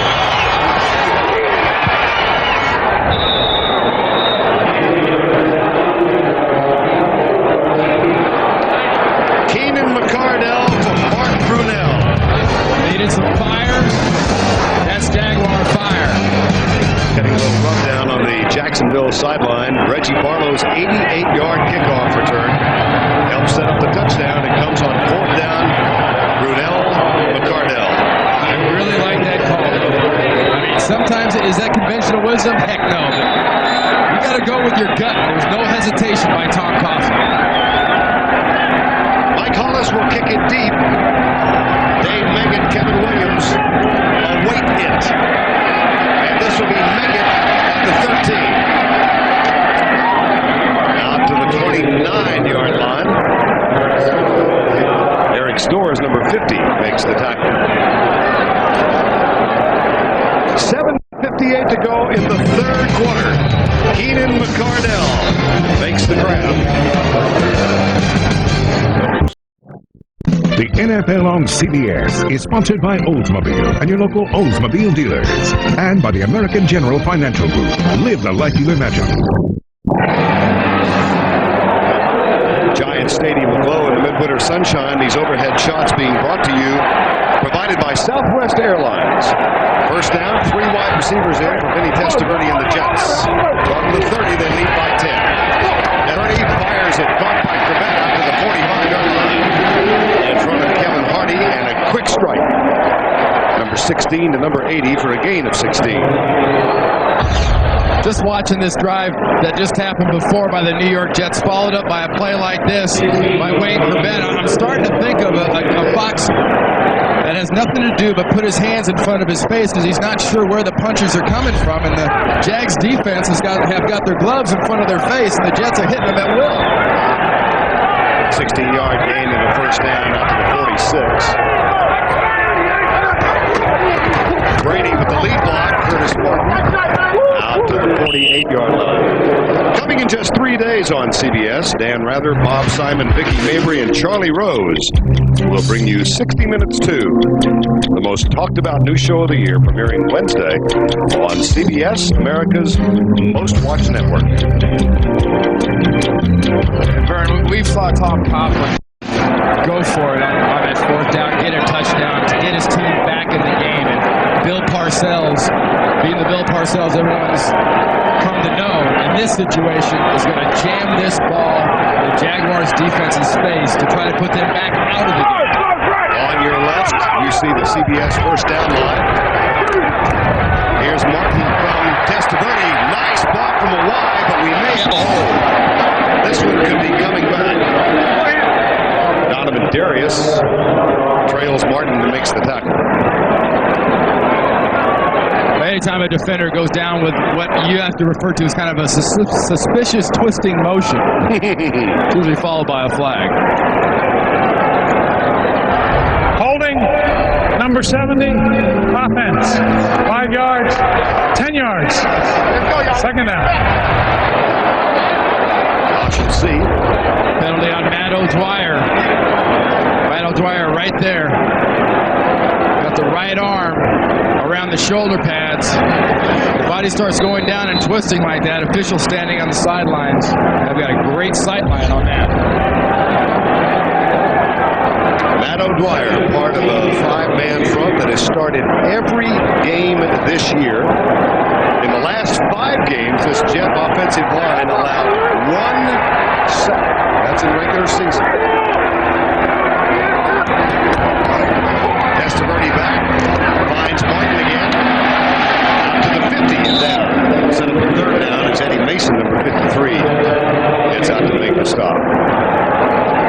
Good anticipation by Charlie Weiss upstairs in this half so far for the New York Jets, in that he's thinking about what Dick Duron is wanting to do against his offense. Are they going to attack me? Good. If they're going to attack me, I'm going to have Vinny just flick out the little short passes, the little screens, to take a little bit of sting off the defense. 3rd and 5. 24-14. The Jets seemed to have this game put away when they were up 17-0. But Jacksonville scored on the final play of the half, a 52-yard toss. Here's Testaverde. There's Diedrich Ward and Dave Thomas. And another 3rd down conversion, this time 18 yards. What'd you say earlier about Diedrich Ward? You worry about Keyshawn. You worry about Wayne Corbett. And just about the time you concentrate on just those two guys, all year long, Diedrich Ward has come in and made big, important plays. You saw that pad that Thomas was giving Diedrich Ward. That's respect to the speed. But Diedrich Ward is developing into a receiver that's not just a fast guy, but also able to go inside over the middle and make those kind of catches. Second year out of Northern Iowa. First downs, amazing. Myers in motion, play action. Testaverde, Curtis Martin, with the 21. You see a first down that out of whack, about 23-8 now. If this is a first down for Curtis Martin and the Jets, I mean that's a tail beating of biblical proportions when you're talking about a playoff game. That's dominance, and that usually means a team with a 23 is a very physical, well-tuned machine. Now the stretch of the chain. Well, recall that back over one stretch in the second quarter, the Jets had 20 consecutive offensive plays, first down. That string interrupted when they had a Curtis Martin fumble picked up by Chris Hudson, who returned it, then tried to lateral to Eric Curry. Look at this, almost 29 minutes. All those stats you've seen on the screen, folks, normally in a normal football game says 35-0, 38-3, kind of like that game yesterday in Denver. But it's been mental lapses on both sides of the ball that have kept this score where it is at 24-14. Ringo! Myers in motion, double tight end set. Blitz coming, Testaverde reads it, flag is down, and Brady is as well. The flag is back at the line of scrimmage. Darius makes the contact on Brady. If the play stands, it's a 17-yard gain. It was a great job of blitz pickup. The Jaguars are trying to cheat. Offside defense, number 51 in the neutral zone of the defense. The penalty is declined. First down. Kevin Hardy, the linebacker, was trying to cheat up on the blitz. Trying to get that extra little step on Vinny Testaverde. Here's Hardy. See the little cheat? Even with the cheat, he couldn't get there in time to prevent Vinny from getting this off. But look at Donovan Darius lay that lick on Kyle Brady. That's mutual agony. That didn't feel good for either guy. Brady with the smelling salts in the Jet bench. He just told the trainer to tell Coach Paterno I'm fine. Played a few years in State College. Time has been called. Welcome back to the Meadowlands, East Rutherford, New Jersey, the divisional playoffs on CBS. We have just 3 minutes remaining, third quarter. And Kyle Brady during the timeout back on the field. Donovan Darius, who delivered the blow that sent him to the Jet sideline, also remains on the field. First and goal, Jets up by 10. Inside again, Curtis Martin stopped at the 1. What a great answering drive by the New York Jets. Tom Coughlin's football team put those points on the board, but Bill Parcells has come out, and whether they've attacked or whether they've sat back, Vinny Testaverde has made this Jags defense stay on its heels. Even the time they blitz, when Kevin Hardy's coming, they lowered their hands to take a swing. Just about that time, Vinny dropped one in there to Brady. Second and goal just inside the 2. Dick Duron, defensive coordinator of the Jaguars. Here's that toss play to Martin. Byers trying to hit. That's touchdown.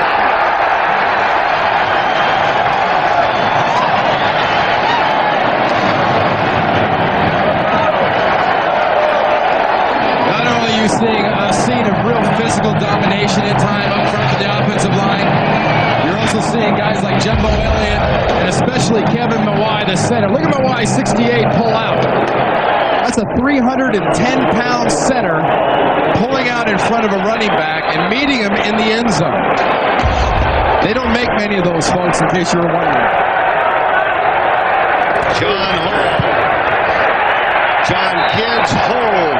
Mawai leads the way for Curtis Martin's second touchdown of the ballgame. This is a New York Jet team in the playoffs for the first time since '91. They started this season 0-2. This is a play.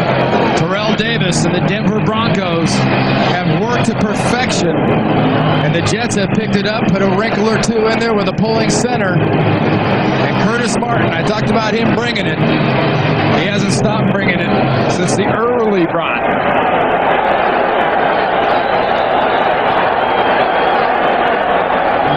Martin with 93 yards, 2 touchdowns now.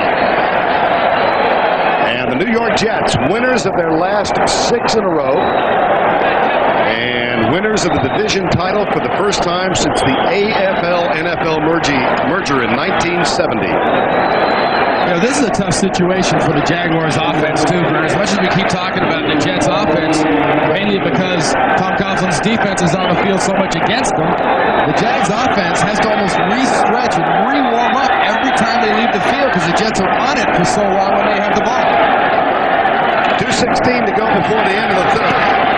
Barlow returned one 88 yards last time out. Bobbles this one.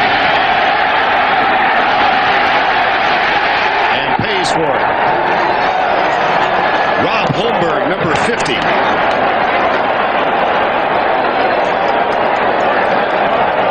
When you're on a kickoff return, the last thing you want to do is stop. And if you're Rob Holmberg coming down on a kickoff, you'd love to see a guy just sort of just square up in the crosshairs and then stop. Thank you very much.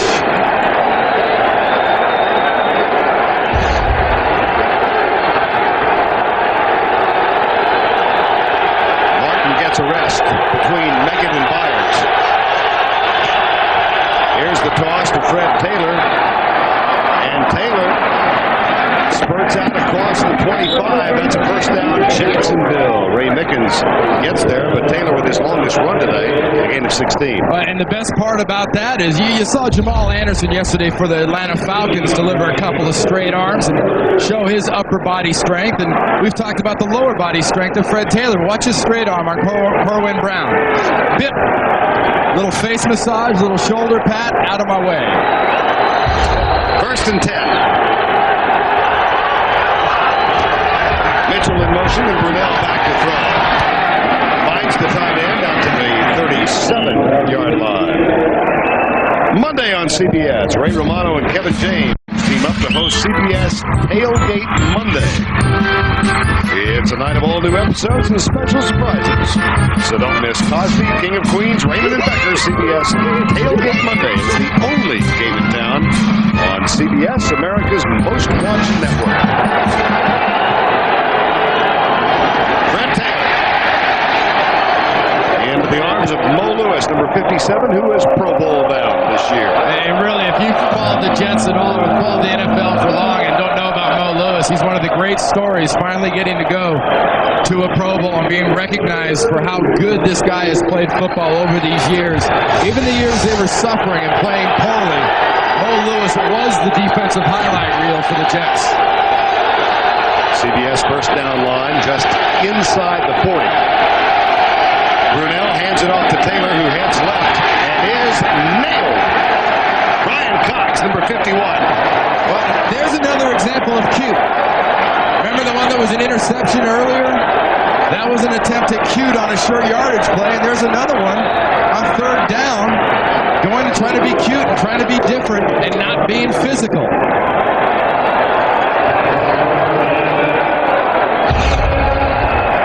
Bill Parcells is trying to get himself a timeout. Thinks he's got the wrong defense on the ball, on the field.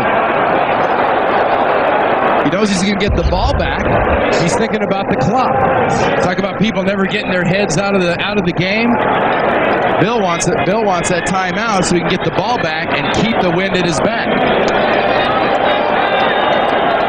Well, Bill Parcells got the timeout.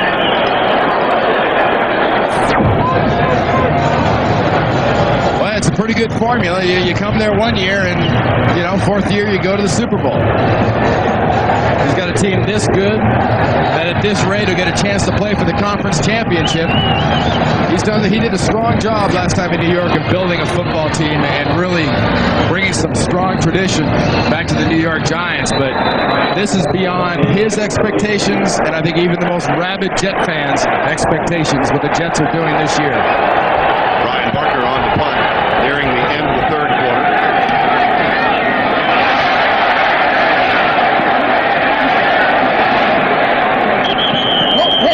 Making waves, everyone away. 36-yard punt. Nothing on the return. Women's Basketball Classic presented by Honda. Second-ranked Tennessee goes into Connecticut to take on UConn. That's later today. As a matter of fact, it will follow the American General NFL postgame report. Tennessee and UConn later this afternoon. Hey, you wondered why Bill Parcells called that timeout out there. You saw that kick into the wind, got stuffed by the wind, and then dropped and dribbled out of bounds. And you got it going with you. And you're in this stadium, and no one knows the winds here better than that guy right there. You take whatever advantage this place will give you. Now there's a wind up aloft, but if you look at the top of the goalpost, the little dish rags are limp. In this place, you need flags about every 10 feet as you go up to get a measure of the wind. First down and 10. There's the toss. Curtis Martin out to the 35-yard line. Arias makes the tackle, a gain of 7. Curtis Martin said he was going to rush for 100 yards today. Guess what? He's at an even 100. He's got a quarter to add to his total. That's the end of 3. 31-14 back at Giant Stadium after this message and a word from your local station. 31-14 as we start the fourth. Ladies and gentlemen, the following boys and girls are the national champions in each of their respective age divisions from this weekend's NFL Punt, Pass, and Kick National Finals competition. Presenting the awards, Gene Washington and Greg Bradshaw. We begin with our youngest competitors. The 8 and 9-year-old girls champion, Kristen Eibel, representing the Detroit Lions. The 8 and 9-year-old boys champion, Caleb Loddig, representing the Indianapolis Colts. The 10 and 11-year-old girls champion, Amanda Shattuck, representing the New England Patriots. The 10 and 11-year-old boys champion, Ryan Musser, representing the Philadelphia Eagles. The 12 and 13-year-old girls champion is Miranda Chandler, representing the Dallas Cowboys. The 12 and 13-year-old boys champion, Ryan Moore, representing the Tennessee Oilers. The 14 and 15-year-old girls champion, Adrienne Allo, representing the San Diego Chargers. And the 14 and 15-year-old boys champion, Matt Kappelman, represented Jacksonville Jaguars. To learn more about the new National Competitive Youth Program, NFL Flag, as well as other NFL Play Football programs, please call 1-800-NFL-SNAP. Vern, that's one of the great things I think the NFL is doing, too, is really extending themselves to the kids. Because that's the future of this game right now, are kids just like you saw right there. That'll eventually turn into guys like Vinny and Yurko and Curtis Martin. You talk about the 100-yard game. And then they'll age into guys like Randy Cross. Yeah, it's very important. Second down, Curtis Martin, Donovan Darius.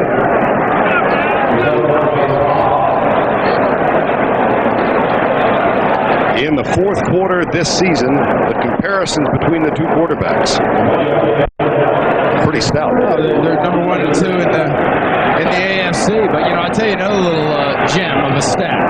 We got a 100-yard rusher in this game. This year there have been 144 100-yard 100-yard rushers in the regular season. And when you had a 100-yard rusher, you won 75% of the football games. 3rd and 1 for the Jets, and they have the 100-yard rusher. That's Baxter. And they toss it to Martin. Well, now he's under 100 yards. Kevin Hardy with a tackle number 51. Well, what goes along with that thing with a 100-yard rusher is physical dominance. And now that play is not a good example of physical dominance. That play right there is an excellent example of a good attacking defense on Bill Parcells' offense. John Kidd, holding the second punt today, mentioned that he is the 3rd punter the Jets have used. They had Nick Gallery to open the season. Parcells unhappy with him, cut him after the first game. Re-signed the veteran Brian Hansen, but then after week 8 in Kansas City, they released Hansen and signed John Kidd. Barlow, driven down to the 36-yard line. Tackle made by John Hudson, the punt snapper. Time call.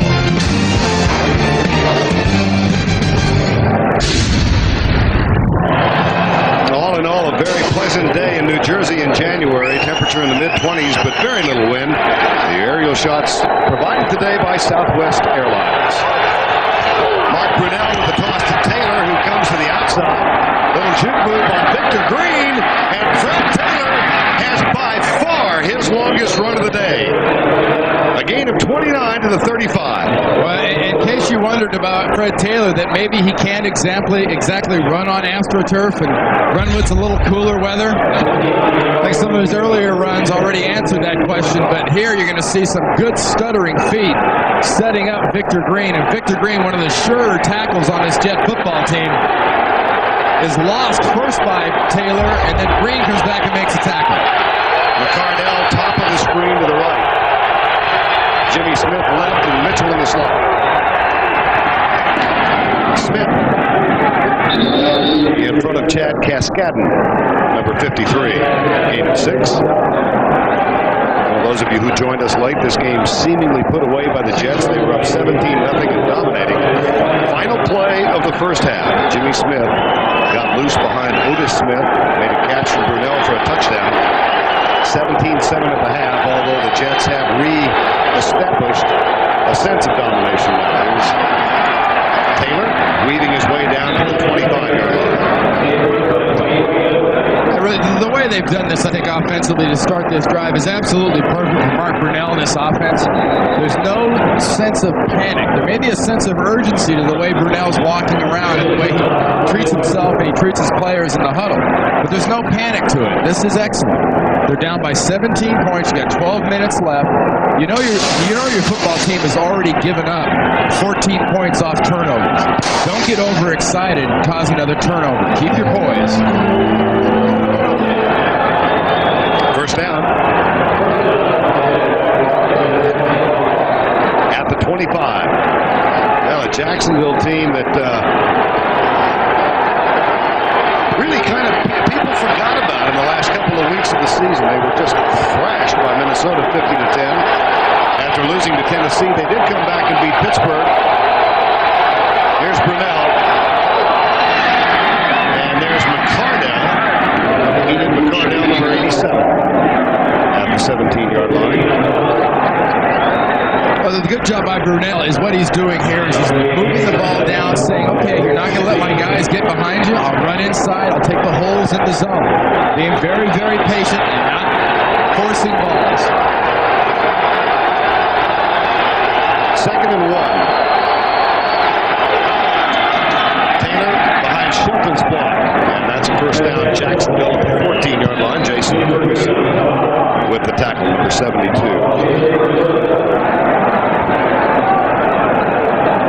You know, Mark Brunell's a quarterback that comes into the year with a fairly good rating, but look at Brunell today, the rating 63.9, Jet average 64.7. Second lowest for defense in the NFL. The blitzes, the packages, the fronts challenge a lot of people besides Mark Brunell. 1st and 10, Jaguars.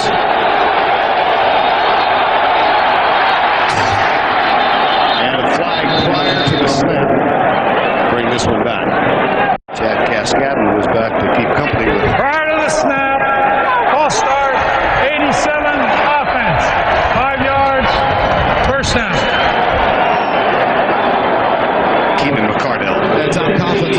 receiver. There was never an excuse for doing this as a wide receiver. The twitch and quiver. You saw it wasn't really Keenan McCardell. It was Jimmy Smith that took a quick step there before the snap of the ball. Watch the ball. Ignore the crowd. When that brown thing with the laces move, go ahead and run. This has been a relatively error-free game. That's the third penalty on Jacksonville. The Jets have been tagged twice. First and 15. Blitz coming from New York. Brunell fires it out. Tipped by Otis Smith. In front of Jimmy Smith. It was that combination that silenced this crowd at the end of the first half. Oh, look at Otis Smith. His eyes probably tripled in size when he saw this coming. Look at the break on the ball. His hands are in perfect position to pick that off, and Jimmy Smith's hands sort of collide and prevent the interception. I think he was trying to catch it more than he was trying to knock it away, but Otis Smith got a nice jump on Brunell's pass. Second and 15. Barlow, wide right. Here comes the blitz up the middle. Brunell has to let it go early. And it is incomplete. Aaron Glenn, who's going back to the Pro Bowl, was back to cover Reggie Barlow. And in Brunell's face was Brian Cox. That attitude I told you about, that's really all over this Jet team. It's not just about the defense, it's that Brian Cox attack. The leadership and the attitude he's brought to the team, you can see in the offense, the defense, and the special teams. Reggie Barlow back wide right against Aaron Glenn. Third and 15.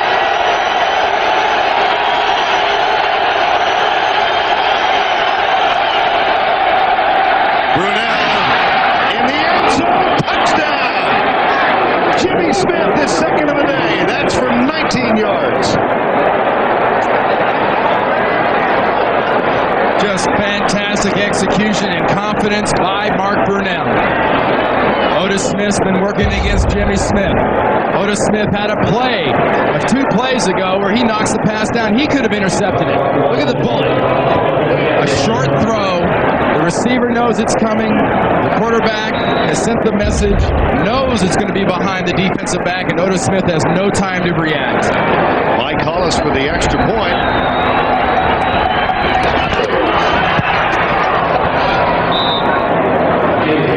They did it again. They're the thing that wouldn't leave. Just about the time you figured they're going away, they're back. On CBS is sponsored by American Express. American Express helps you do more. IBM, are you ready for e-business? And by Budweiser. Now is the perfect time to enjoy a fresh, cold Beechwood Age Budweiser. Jimmy Smith, second touchdown catch. That's his 5th grab of the day. Saying hi to his dad, Jimmy Sr., and his mom, Etta. Jimmy Smith, whose own personal story is one of overcoming real heartbreak, out for an entire season in '94 after he was cut by the Eagles. Here's Dave Meggett, and he's nailed as he gets to the 28 line. Tackle made by Damon Shelton. Time call, 9:48 remaining in regulation. Sports. 9:48 to go in regulation. The New York Jets. Vinny Testaverde, Keyshawn Johnson. Deion Figures, number 27, knocks Keyshawn Johnson out of bounds. Keyshawn's one of those guys that, yes, he talks a lot and he tells you what he's going to do and how well he's going to do it. But when he has a game like he has today, this is coming back in, whether it's this long pass, into the corner on another pass, taking that big hit from Donovan Darius, taking the reverse for a touchdown, or the one you just saw. Keyshawn is a weapon that every single defense that faces this offense has got a double team. Over 100 yards on the 8 grabs today, 9:20 and the clock running. Quick set up by Testaverde, finds Keith Byers, and Byers can't complete the play. Aaron Beasley, number 21. That's the last thing you really expect from a guy like Keith Byers, though. He's such a great receiver as a running back. Still listed as a running back, and the all-time receiving tight end, or all-time receiving running back catching passes. You don't expect a guy like that to drop an easy one in his hands. Keith Byers now in his 13th season. Second down.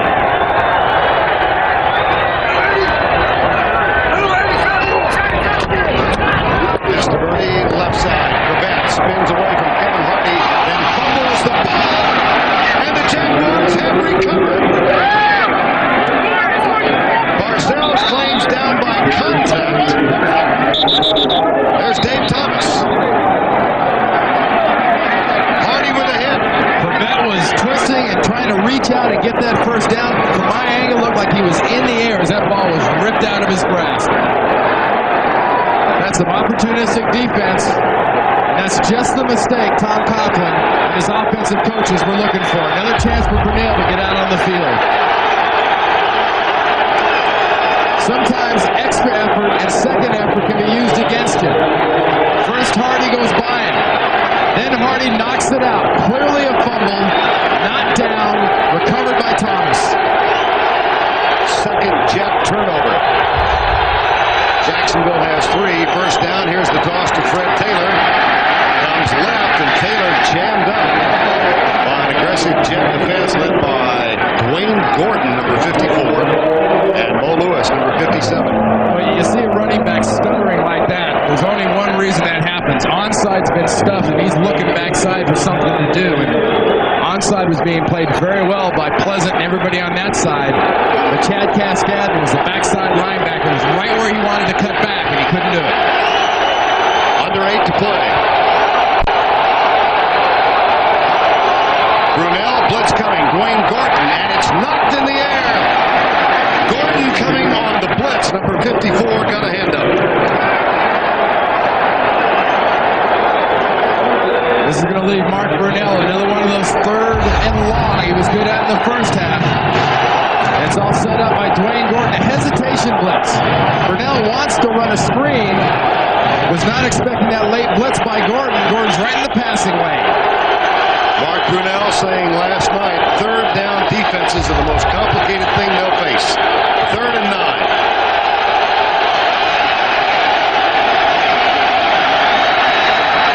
Brunel, diving try from McCardell, incomplete.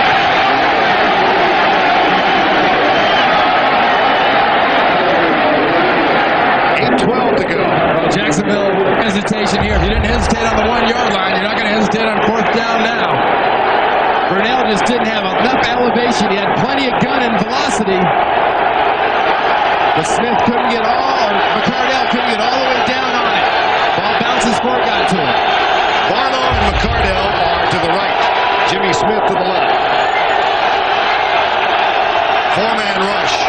Left side, contact at the 25 and the flag. This is Otis Smith and Jimmy Smith. I think that's going to go against Jimmy Smith.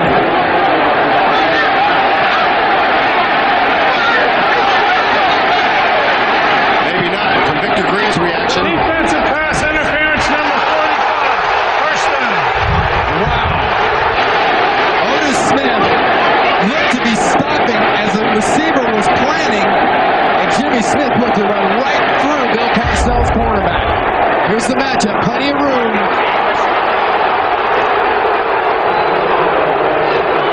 Smith establishes position, starts moving towards the pass, and Smith runs right through him. A 13-yard penalty, first down, 8:08 to go. Play fake, Brunel across the middle, wide open. Oh, mercy! Damon Jones dropped it. You feel the momentum build. You get a break like that on a penalty. You go for the big play. It's there. It's perfect. And Damon Jones, a young tight end, is worried about running with the ball after he catches it. Forgets about part A, and he knows it. 2nd and 10.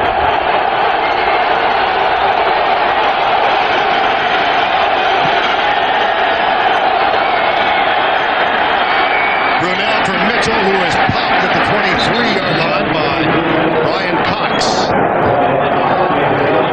And the clock now, 7:50 remaining. You see Mark Brunell in the second half throw a lot of passes out in the flat areas on the outside. Something that Doug Flutie had success against his Jets defense in the second meeting. One of Flutie's strengths is the arm speed and velocity on the outside passes, and Brunell's done it very well, especially on this drive. 3rd and 4. Good protection for Brunell. Now he scrambles. Keep in mind that high ankle sprain. And he is caught and dropped at the 19-yard line, nowhere near the mobility one has expected from Mark Brunell. An excellent job by Ray Mickens. Mickens came up and just prevented Mark Brunell from getting that first down. Because watch Brian Cox and the defense collapse inside, setting up Mark Brunell's ability to move out. Now watch, here comes Mickens. Good heads-up play by Mickens. Jags will go for a field goal. Mike Hollis is the most accurate field goal kicker statistically in NFL history. Had 4 last week and knocks this one home on 4th down. 6 minutes and 38 seconds remain in regulation. It's a 7-point game. The NFL on CBS is sponsored by United Airlines, rising as a daily commitment to make flying more civilized. And by First Union, your guide to the financial world. This full house of overwhelming Jet fans unable to celebrate. The big play was that pass interference called on Otis Smith. Smith breaking on the ball. Jimmy Smith never even got close to going to any kind of a break to get to that pass. Otis Smith was trying to get to that pass and trying to intercept it. Smith ran right through it. Here's Hollis's kick, and Megan comes up and grabs it at the 20-yard line. To the 30. Down to 33. Lamanzer Williams, number 74, makes the tackle. 3 separate occasions the New York Jets have had leads of 17 points. 17-0, 24-7, 31-14. Here we are with 6.5 to go, and Otis Smith wondering what must we do to put these guys away. Well, I tell you that the key to putting this game away, 6.5 minutes to go in the 4th quarter. You look at those 5 guys up front Bill Parcells has in his offensive line. You take this ball and you go away with it. You physically reestablish the dominance you had early in this game, and the Jacksonville Jaguars should never get this ball back if you take the proper running approach. Elliott, Berger, Mawai, O'Dwyer, Fabini, the rookie, along with Kyle Brady, the tight end. Martin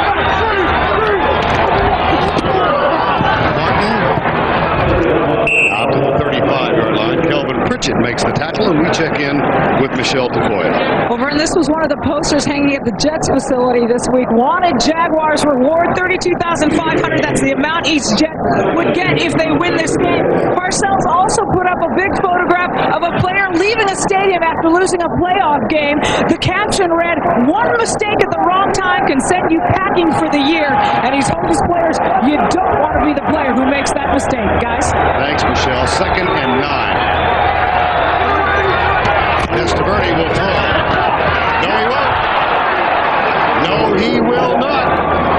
Eric Curry, number 75, was getting his 2nd consecutive start, gets the sack. Some good clutch defense by Jacksonville. First, they stuffed the run with Yurkovich and Pritchett. Now, Curry, another play, twisting and turning to get to Vinny Testaverde. These guys made a lot of big plays for the Jaguars defense so far today, and this defense is one more play away of stopping this Jets offense and getting Brunell and the offense the ball back. 3rd and 14 from the 30. Meggett is in. So also is Dedrick Ward. He comes to the right. Johnson and Corbett to the left. That's Fred Baxter in motion. Testaverde steps up and fires it across the middle. Johnson at the 50 has the first down. Donovan Darius with the tackle. A huge conversion from one-time first draft choice in the league to another. Wayne Corbett and Keyshawn Johnson came in this game with more first down catches than any other receiver tandem in the league. Keyshawn's had a huge game today, and who do you go to when you really absolutely need that first to keep the clock moving and the other offense off the field? Then you're to your biggest and best target at wide receiver, Keyshawn Johnson. 9 catches, 121 yards. First down and 10. 4:33 to go. Flags. Shot clock at 0. Delay of the game. Offense, 5 yards. First down. It's very fitting what Michelle said about Bill Parcells is putting that picture up there. Those were New England Patriot players on the wall. They were leaving Foxborough after having lost to the Jaguars last week. And one mistake can send you packing at the wrong time. And Bill's seen his team make a couple suitcases full of mistakes. And Tom Coughlin's football team on the other side has made a luggage compartment full of mistakes if you're packing bags. But right now, Coughlin's team is only 1 touchdown down. First and 15 from the 45. Pass to Martin. Jumbo Elliott leading the way. Martin cuts back. Gets a fine block from Dedrick Ward. And motors inside the 45, a gain of 14 before Hardy got him. Jacksonville does a nice job onside of defending this play. And I will say onside initially. Here's onside. Jumbo's going to pull. The defense reacts. But watch the backside gap and the fold down develop for Curtis Martin in the cutback. It's stuffed onside, and Curtis Martin feels lack of unfriendly color in the way of jerseys behind him. Fabulous job of cutting back in a critical situation for the Jets offense. Clock still runs, 3:40 to go. Testaverde, Curtis Martin. First down, Jets at the 35. Bryce Pop with the tackle.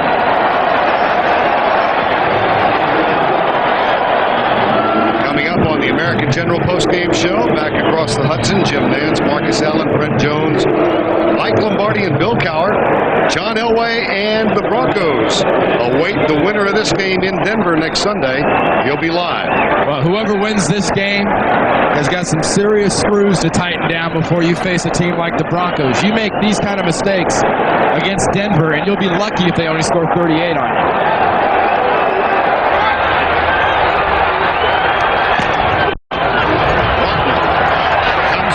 Right again, nice defensive play by Eddie Mason, number 53, and the Jaguars will use one of their timeouts. And the clock stopped with 2 minutes and 44 seconds remaining.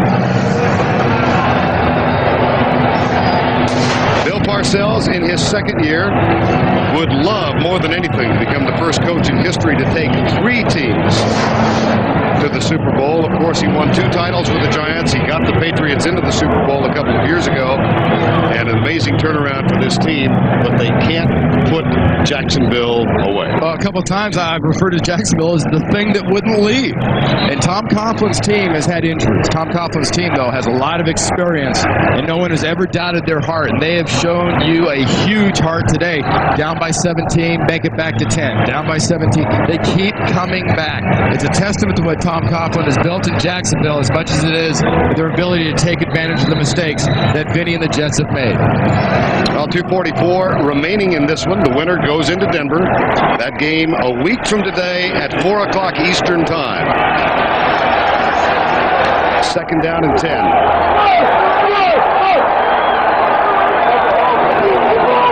Reverse Johnson. Mawai's out in front. So's O'Dwyer.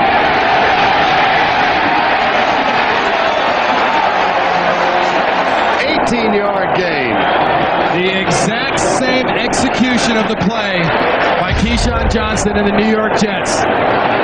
Hard onside reaction by the defense. Onside, you've got O'Dwyer, you've got Mawai, and you've got Keyshawn on the sideline saying, I shouldn't have gone out of bounds and stopped the clock. Look at O'Dwyer and Mawai. You get a block downfield by... And now's when you fall to the ground or cut inside. You don't go out of bounds and stop the clock.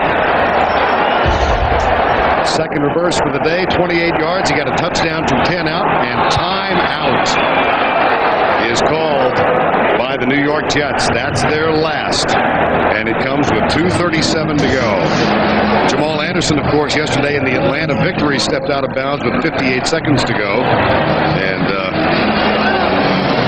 Bill Parcells probably thinking about Keyshawn Johnson, much the same as Dan Reeves was thinking about Jamal at the end of that game. You know, going through Bill Parcells' mind right now is somehow, some way, get this clock down to 0-0 so he doesn't have to look at this Jaguars offense on the field.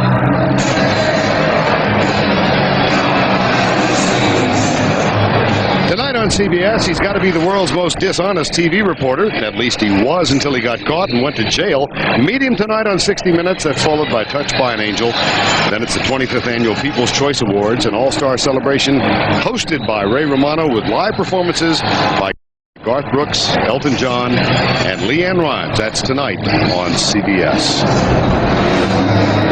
Another nice drive answering by the New York Jets. Not the physical kind. They've done it with different types of plays. But so far in this game, the Jets have 426 yards offense and 29 first downs to go along with Vinny's stats.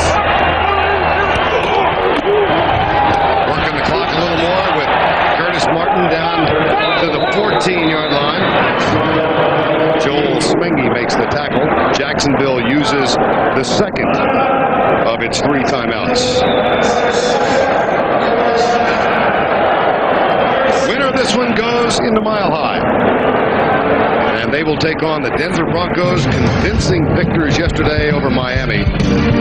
Denver in defense of its first World Championship at home with the AFC Championship game next Sunday afternoon at 4. It begins with the NFL Today at 3:30 Eastern Time. We are 2 days shy of the 30-year anniversary of the most shocking Super Bowl victory, I think, ever. Joe Namath guaranteeing victory in Super Bowl III and the New York Jets winning it over the Colts 16-7. That was January 12th, 1969. And this young team, remember this one? This was a football team, another team that wouldn't go away against a favored team. They decided to come out and be physical and not believe the hype. Randy Beverly making that pick in the end zone. He and Johnny Sample had career days against the Colts that day. Keith Byers in motion. Testaverde will throw it for Byers. Intercepted in the end zone. Donovan Darius. He's going to be marked out at about the 6-inch line that he crossed the goal line.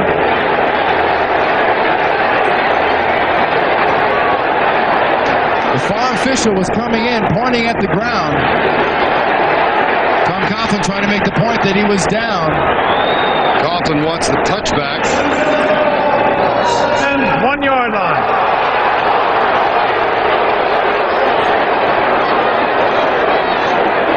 Another case of a young player, Donovan Darius. The man did come out of the end zone. Donovan Darius taking advantage of Vinny Testaverde, getting that pressure on the outside right there.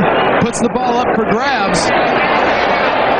Darius would have done well just to stay right where he was. There was nowhere to go. The ball comes out, and then he's down. Good pressure up front on Vinny Testaverde. Supplied by Bryce Paup, but Darius should have never come out of there. Jacksonville has 1 timeout remaining. There's a hit. Fumble. Incomplete pass. Incomplete pass. No control. Jimmy Smith, Otis Smith.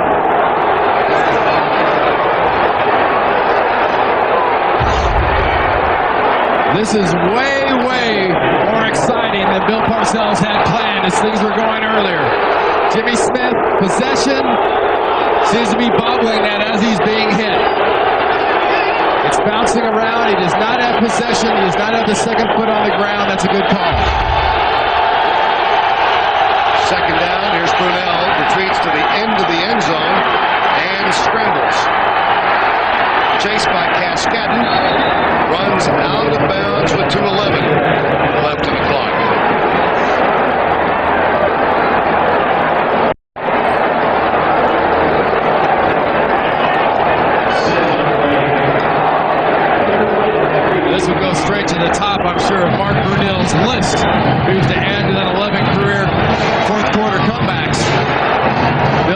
Belichick trying to change things up for Bill Parcells' defense.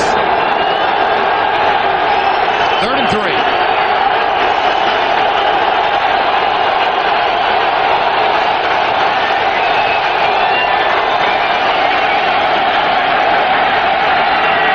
Incomplete. Intended for McCardell. There's a flag. Ray Mickens defending a flag thrown from near midfield. Offensive.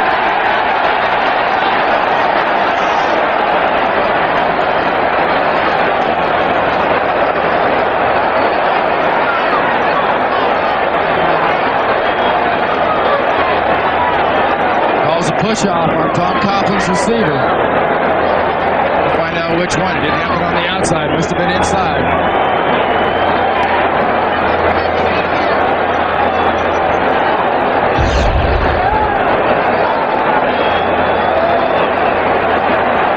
There's Mickens and McCardell entwined. Offensive pass interference number 87. That penalty is declined. 4th down. The official from the deep middle calling Tom Coughlin's receiver McCardell for grabbing the arm of the receiver in the slot right there. 87 McCardell working against working against Mickens. I think that's a bad call. 4th and 3. Brunell into the end zone, being chased, escapes the tackle, heaves it out, caught by McCardell. No.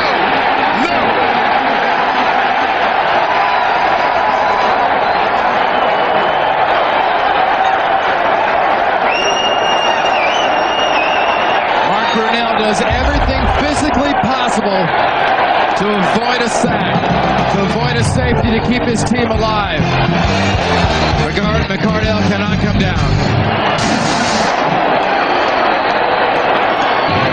On 4th down, Mark Brunell in the end zone being chased by James Ferrier. This is how close the Jaguars came to this drive to continue.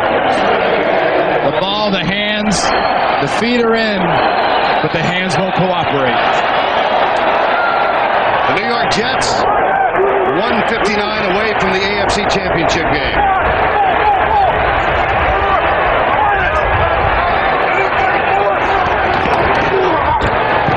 Curtis Martin will work on the clock. Jacksonville uses its final timeout.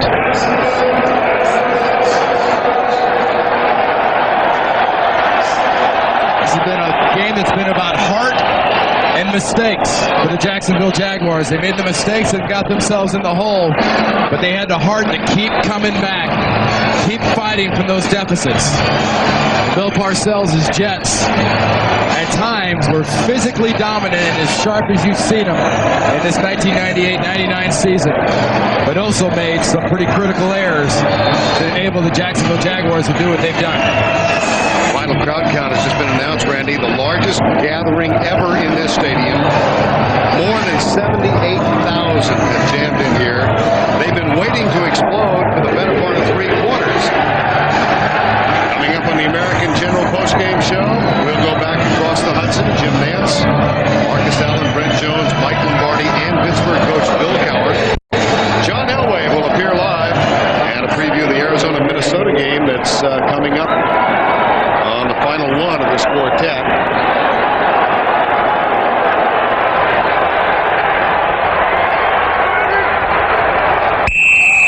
Matt O'Dwyer jumps offside.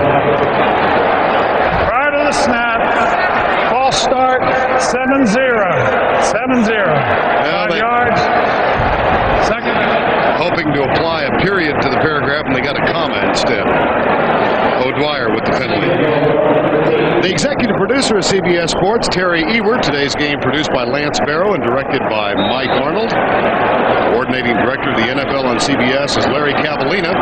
The associate directors of today's game, Andy Goldberg and Brian Lilly. The broadcast associates, Tom Coppola, Peter Smith, and Rick Angelo. Our statisticians, Dave Clancy and Chuck Gardner. And our spotter, Chris Helen. Curtis Martin to the 10-yard line. Kevin Hardy with the tackle. You got to feel, Vern, you got to feel good for these Jet fans. Look at that, 30 years, but worth the wait.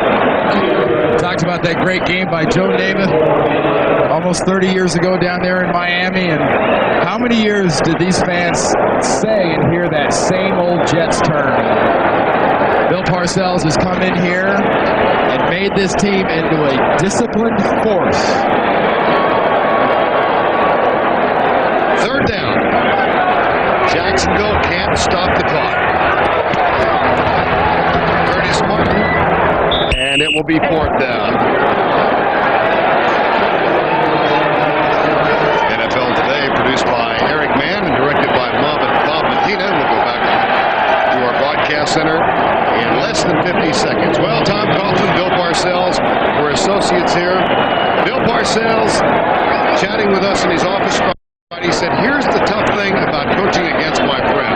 I know this, at the end of the game, one of us will have one more game at least for which we can prepare.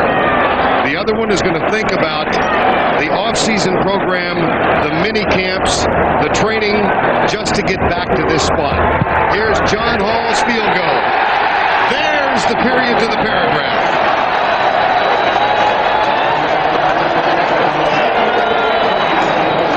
Saw that look on Bill Parcells' face. He knows the work he's got ahead of him going against the Denver Broncos. This Jet team, take a look at Glenn Foley there celebrating.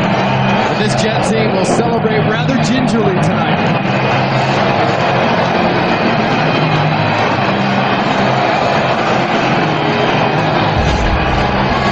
Tom Coughlin's reaction. Did we get it?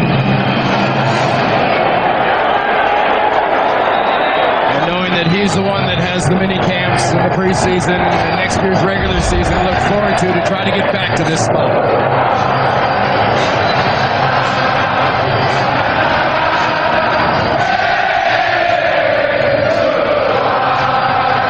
Curtis Martin today, though, Vern, was the difference. What a fabulous job of running obsessed behind a powerful offensive line for this Jets offense.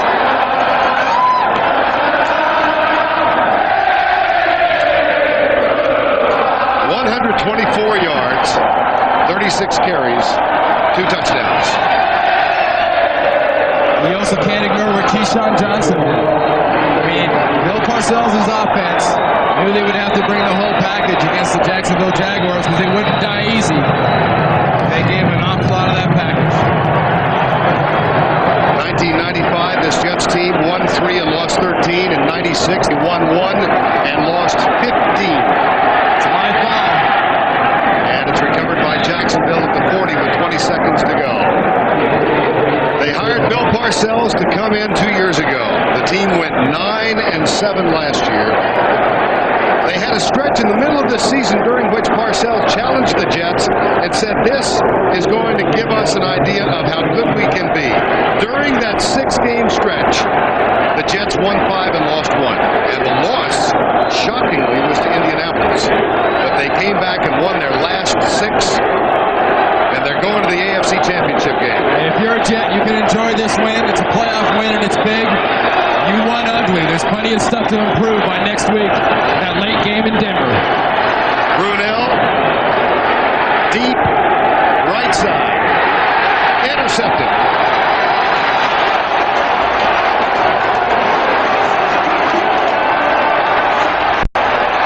Keyshawn Johnson. Keyshawn grabbed it. Keyshawn Johnson. Not only is he contributing with reversals on runs and passes. Who better to put back there? Remember the end of the first half? Deeper than the deepest. And if you're going deeper than the deepest, put bigger than most, and better hands than everybody, and let Keyshawn do it. And as he got up, he was heard to whisper, just throw me the damn ball. 1 touchdown rushing. 1 touchdown receiving. An interception. I was shocked.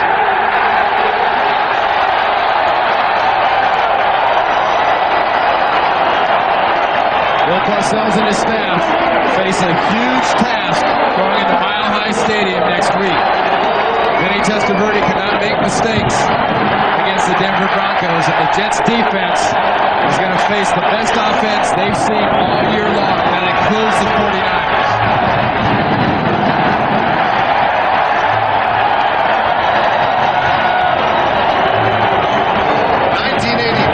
Was a strike-shortened year.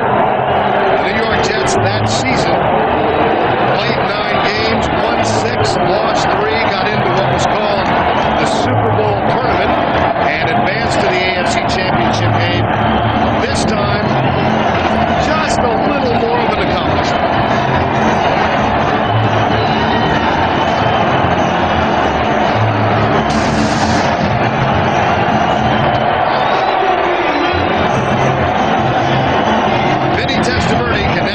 His father out and say, "Pop, we're going to dinner."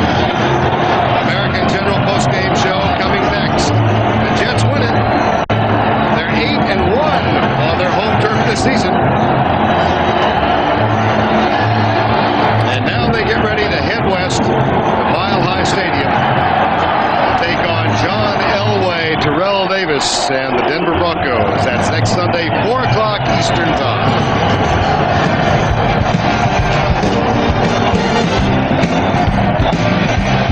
Jets win it 34-24.